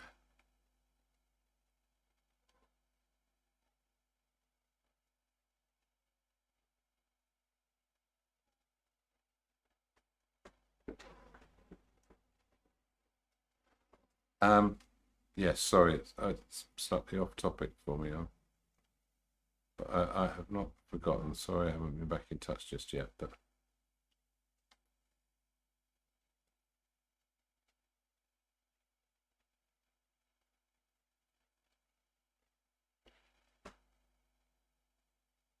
I can mix some of these lights into these horizon here.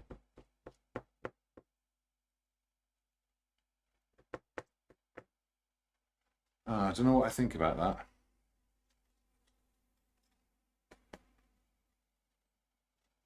Cloud structure in general. Just whether it works or not. I think it kind of does. It changes the dynamic of the whole image, doesn't it? Oh, hang on, no, that's okay.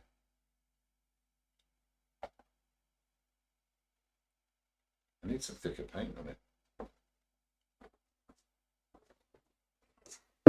Ah! Kick my beer over. Here, too dark.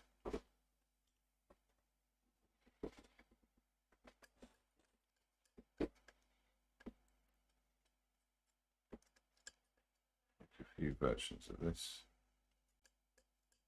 It's way too pink, but I might be able to use that some way.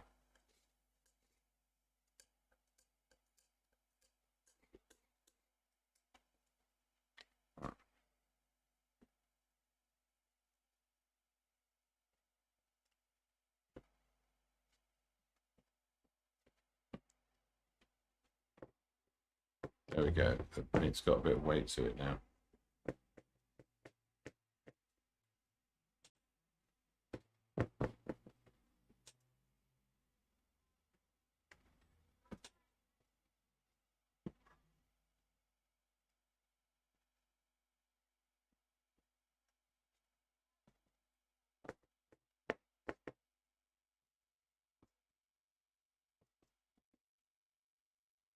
Similarly with that light.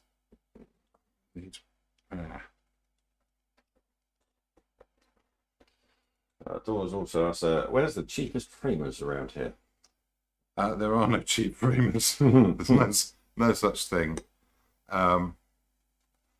Okay.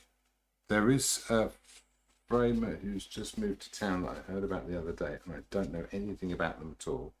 But I know they're not like super professional about it.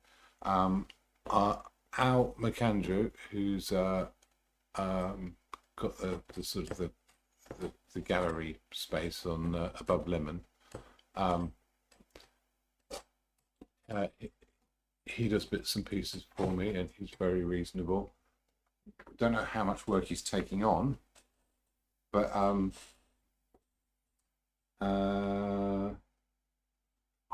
think the old barn are quite reasonable for what they do, but framing is expensive, and that's the problem. Yeah, it's not that they're expensive; it's just that framing is expensive. So yeah, that's a tricky one. So let me move this green across. Give a bit of space.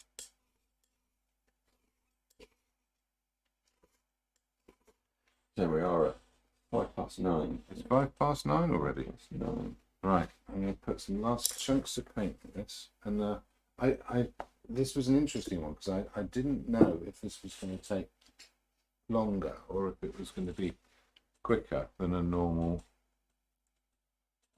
painting. Turns out about the same. Okay, so there's a few things I'm going to need. A bit of that. A little bit of the red.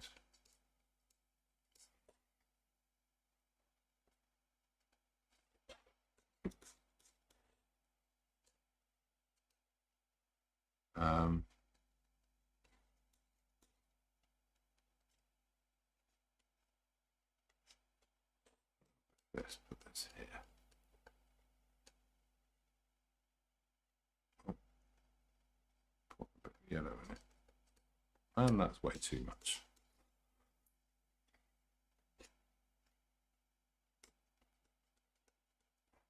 Somewhere between these two, I'm going to get this right. There we go.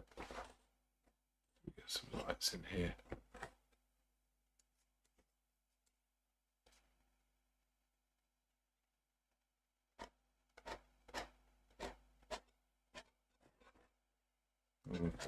Bits of light coming out of it. Quite fun, quite like that. Yeah, very subtle. It's too subtle, really.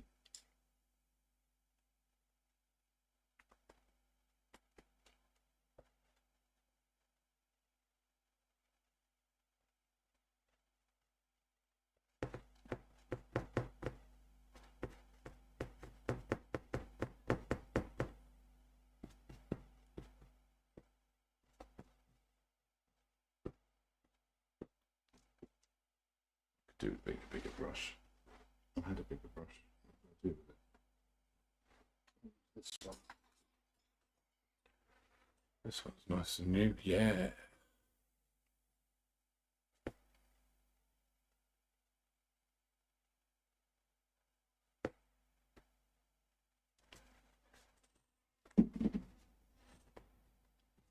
Yeah, it's got better life to it now.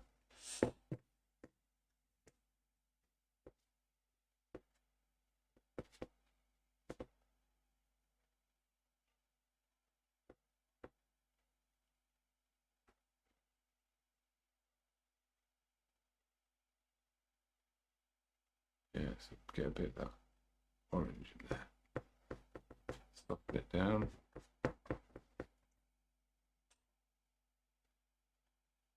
This.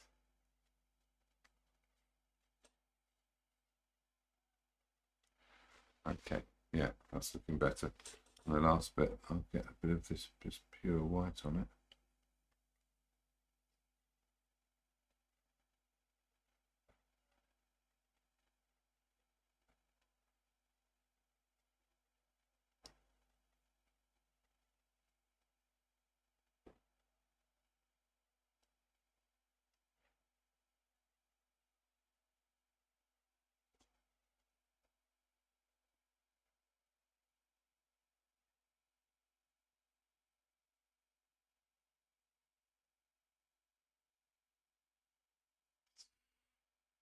I had it and I ruined it.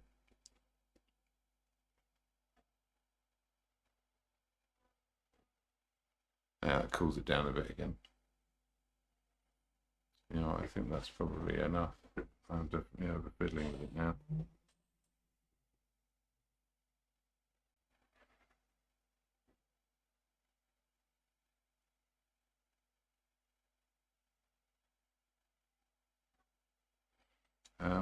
Last bit of yellow for the hedges. Bit of that one.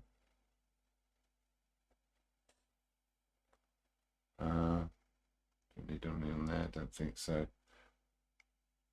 But here, a bit of dab. I saw it at the time, so I'm putting it in.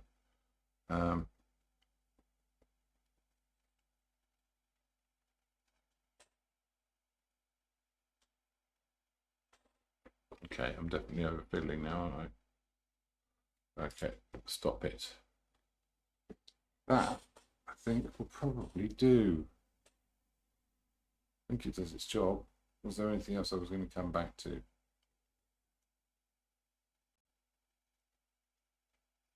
No, I think that's okay. Yeah.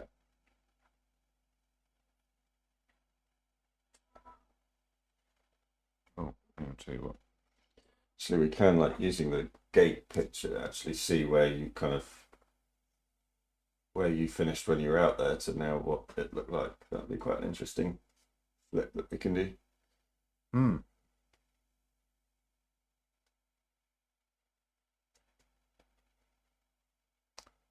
Just stick with this big brush and just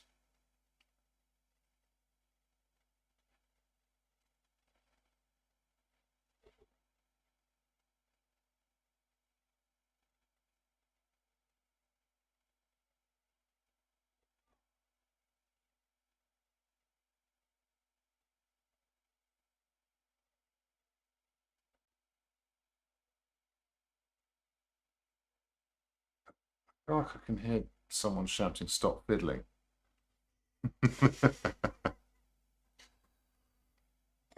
Yeah, smudge that a little bit. There you go. Put it back in the background where it belongs. No one's looking at that. It's fine. So she said she really likes the effect that the violet has. Great painting. Thank you. We can, as I was saying, we can switch back to what we originally saw. So Yeah. bottom left there, what James left the area when he was painting, and what it is now. Amazing what another couple of hours can do, isn't it? Yeah, and you know what? You make different sorts of decisions in the studio. Yeah, you make it up. Yeah, there are things that are annoying me. Just gonna flatten that off. There we go. Oh, happy with that.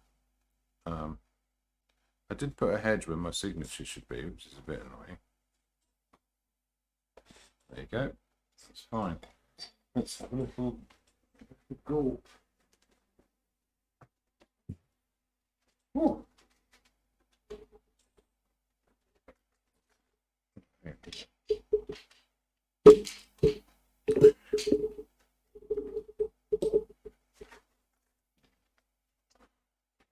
Preoccupied with my beer there.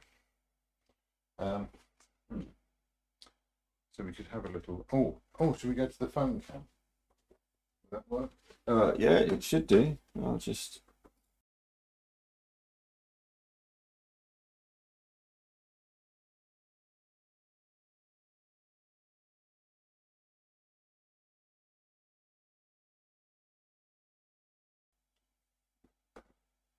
Oh well. We won't go to phone cam. Not today then. Let's have a little zoom. Let's take you on a little journey around my painting. That'd be nice if it focused, wouldn't it? Okay, no.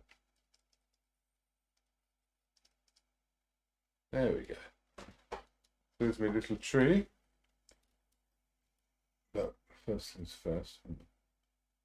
Right. There's my little track going into the field. I'm a big fan of the field, the middle field. And then off into the distance with my distant hillside. And then I made this field bluer because it connects with that one quite nicely, and then takes you across. Then into my sky, it's sort of running along the horizon, threatening bits of sunshine, quite a few different colours in there. And then as it goes up, a few heavy clouds and just the sun trying to get through the gap at the top.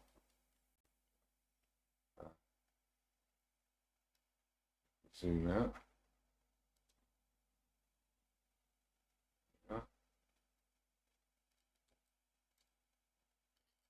The whole image.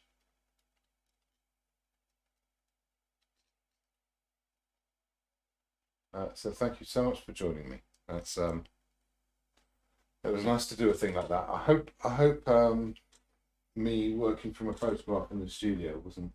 I always feel kind of there's a stigma attached to it in some way, but actually it's just a really hard thing to learn to do without being a slave to the photo, which I don't think I was, but I'm sure there could have been more artistic license. But mostly I was working from what I'd already done on the painting, accentuating it and using the photo for guidance. So yeah, I'm pleased with that. I'm going to leave that as it is, and might glue it to a board so it's flat, and then put it in my Shaftesbury exhibition. So, but in the meantime, you'll be able to see it. Exclusive access in Beanshot Cafe. I've heard that's pretty good. That's right. Feeling like a refreshing coffee. Well, why not instead come to Beanshot Cafe, stopping by the cash machine to withdraw all of your savings. And actually, no, you can't pay with cash, can you? No. Yeah, Beanshot Cafe. We won't clone your card or anything. No, I find that reassuring, actually. No cash. Yes, so do pop in and have a look at it there, and thank you for coming, and thank you for the wonderful assistance from the beautiful Graham. One day I'll be in front of the camera at some point. Doubt it. No, you won't. No, I won't. You won't let me. Bye. See you.